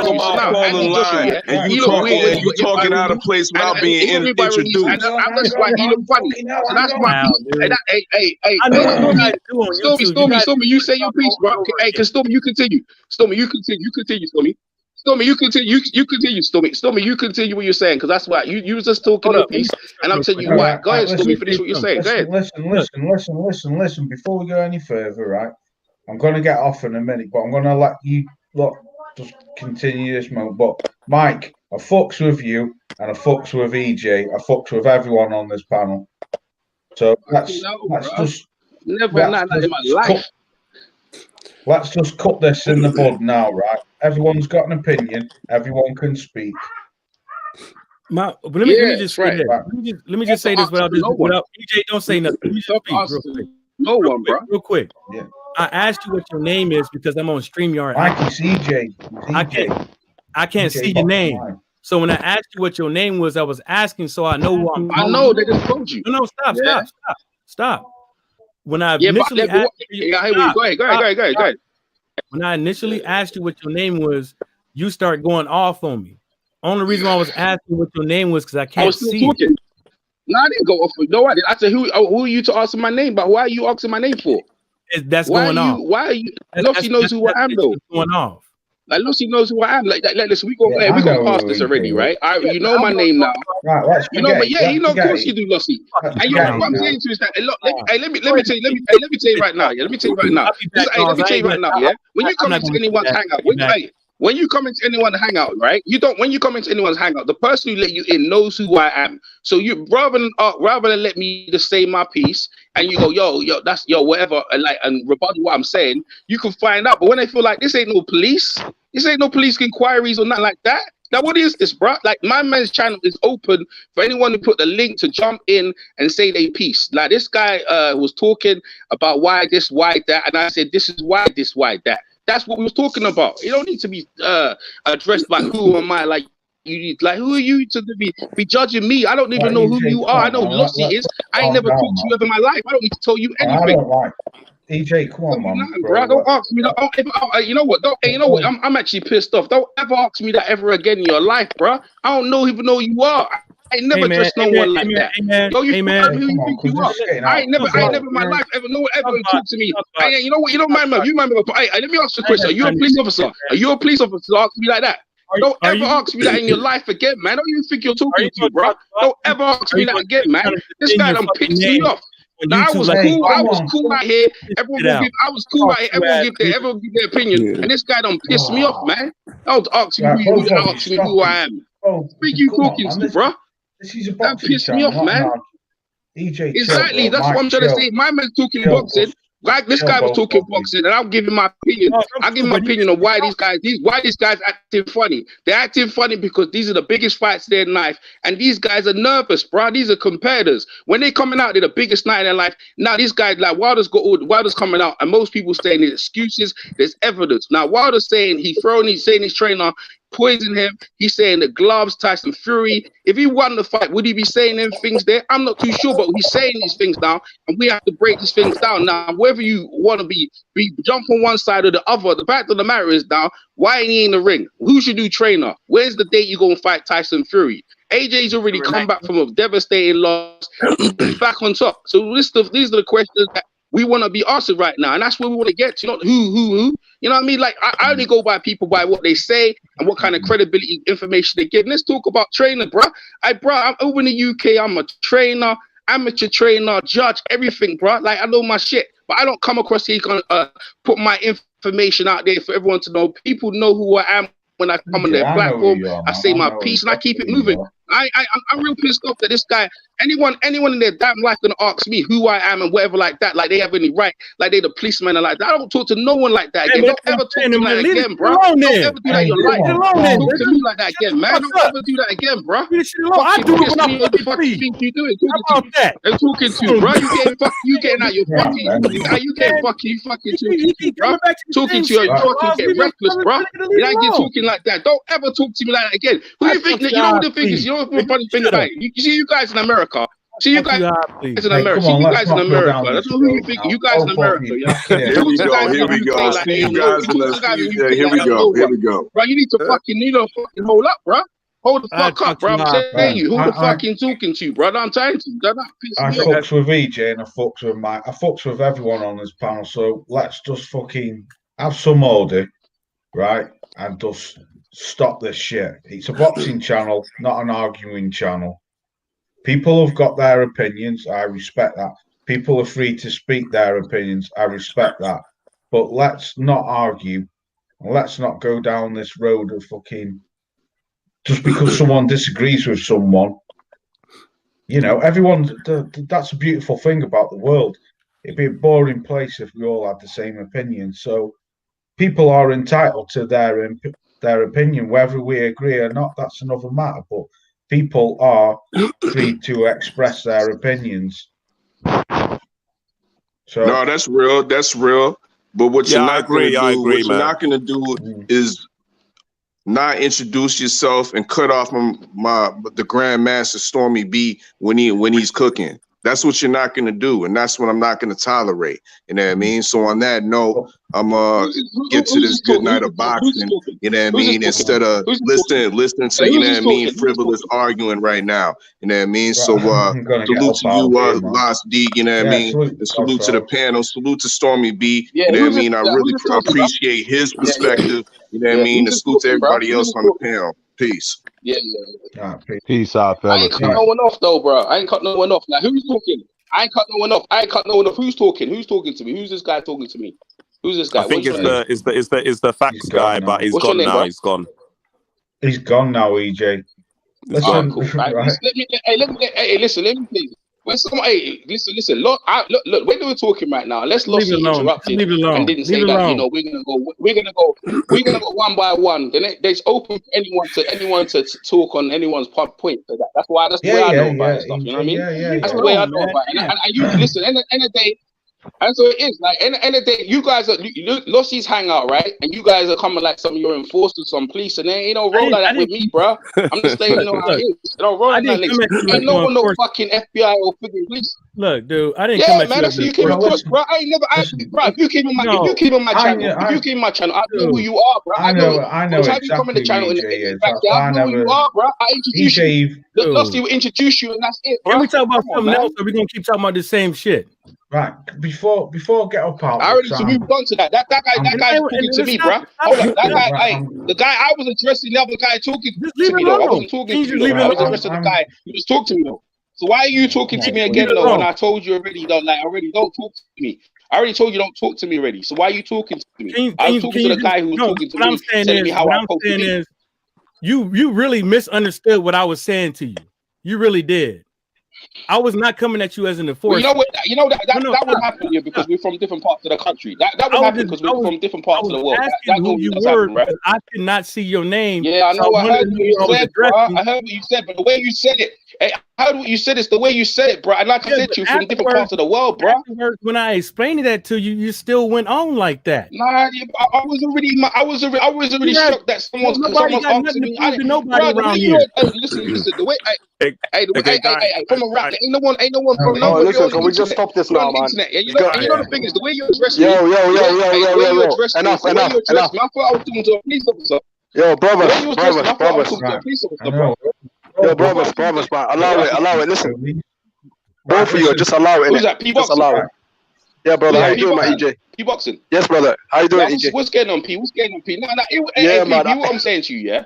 With the way man, the way the brother man approached me, I thought I was fucking like the fucking police officer stopping me and some shit. I was like, to be honest, I was like, yo, what? You know what I mean? I ain't never been addressed like that. That shit. I was like, whoa. That got my. I hear what I'm saying, Pete. That got my defenses up. Hold up. That got my defenses up now. I'm trying to calm down now. So I'm just. It's a misunderstanding, brother. It's a misunderstanding. Trust me on it, bro. I'm a cool down. Hold up, P-boxing. I'm a cool down. I'll put myself on mute, and you guys talk for a bit, and I might jump in. All right, brother. Or not. All right, brother. It's a misunderstanding, bro. You're both cool, bro. Come on, man. Right. Yeah, man. The Ortiz card's on now, so I'm going to get up out of here. And remember, Laws, just like I told you, Fury can knock out Wilder. Well, anyone can knock out anyone, can't they, really, in the game of boxing? We had a long argument about that, though. But what I'm going to say, right, is, listen, right, I'm sorry I've got to get off, but it's like, fucking hell, it's 25 to 2 in the morning over here. So I'm going to get off. But me personally, right, I don't want to see this shit again, everyone arguing, because I fucked with everyone on this panel. I know who EJ is, and I know who Mike is. I know who everyone is. EJ was in the private chat saying, let me in. EJ, my bad, mate. I didn't even know you were down at the bottom, because on my computer screen, I've only got like 8 people, and I have to scroll down to see the next one. But I don't want to see any arguing, man. At the end of the day, this is boxing. We're all entitled to an opinion, and we should all respect people's opinion, whether or not we agree. That don't mean that we have to fucking argue, does it? So on that note, I'm going to leave it because it's late, but I fucks with everyone. Hope you enjoy the Devin Haney fight tonight and the Luis Ortiz fight. But I'm going to get up out of here. So peace to you all and peace to the chat. And thanks for coming through. And I'll catch you on the next one. Peace out. Peace, everyone.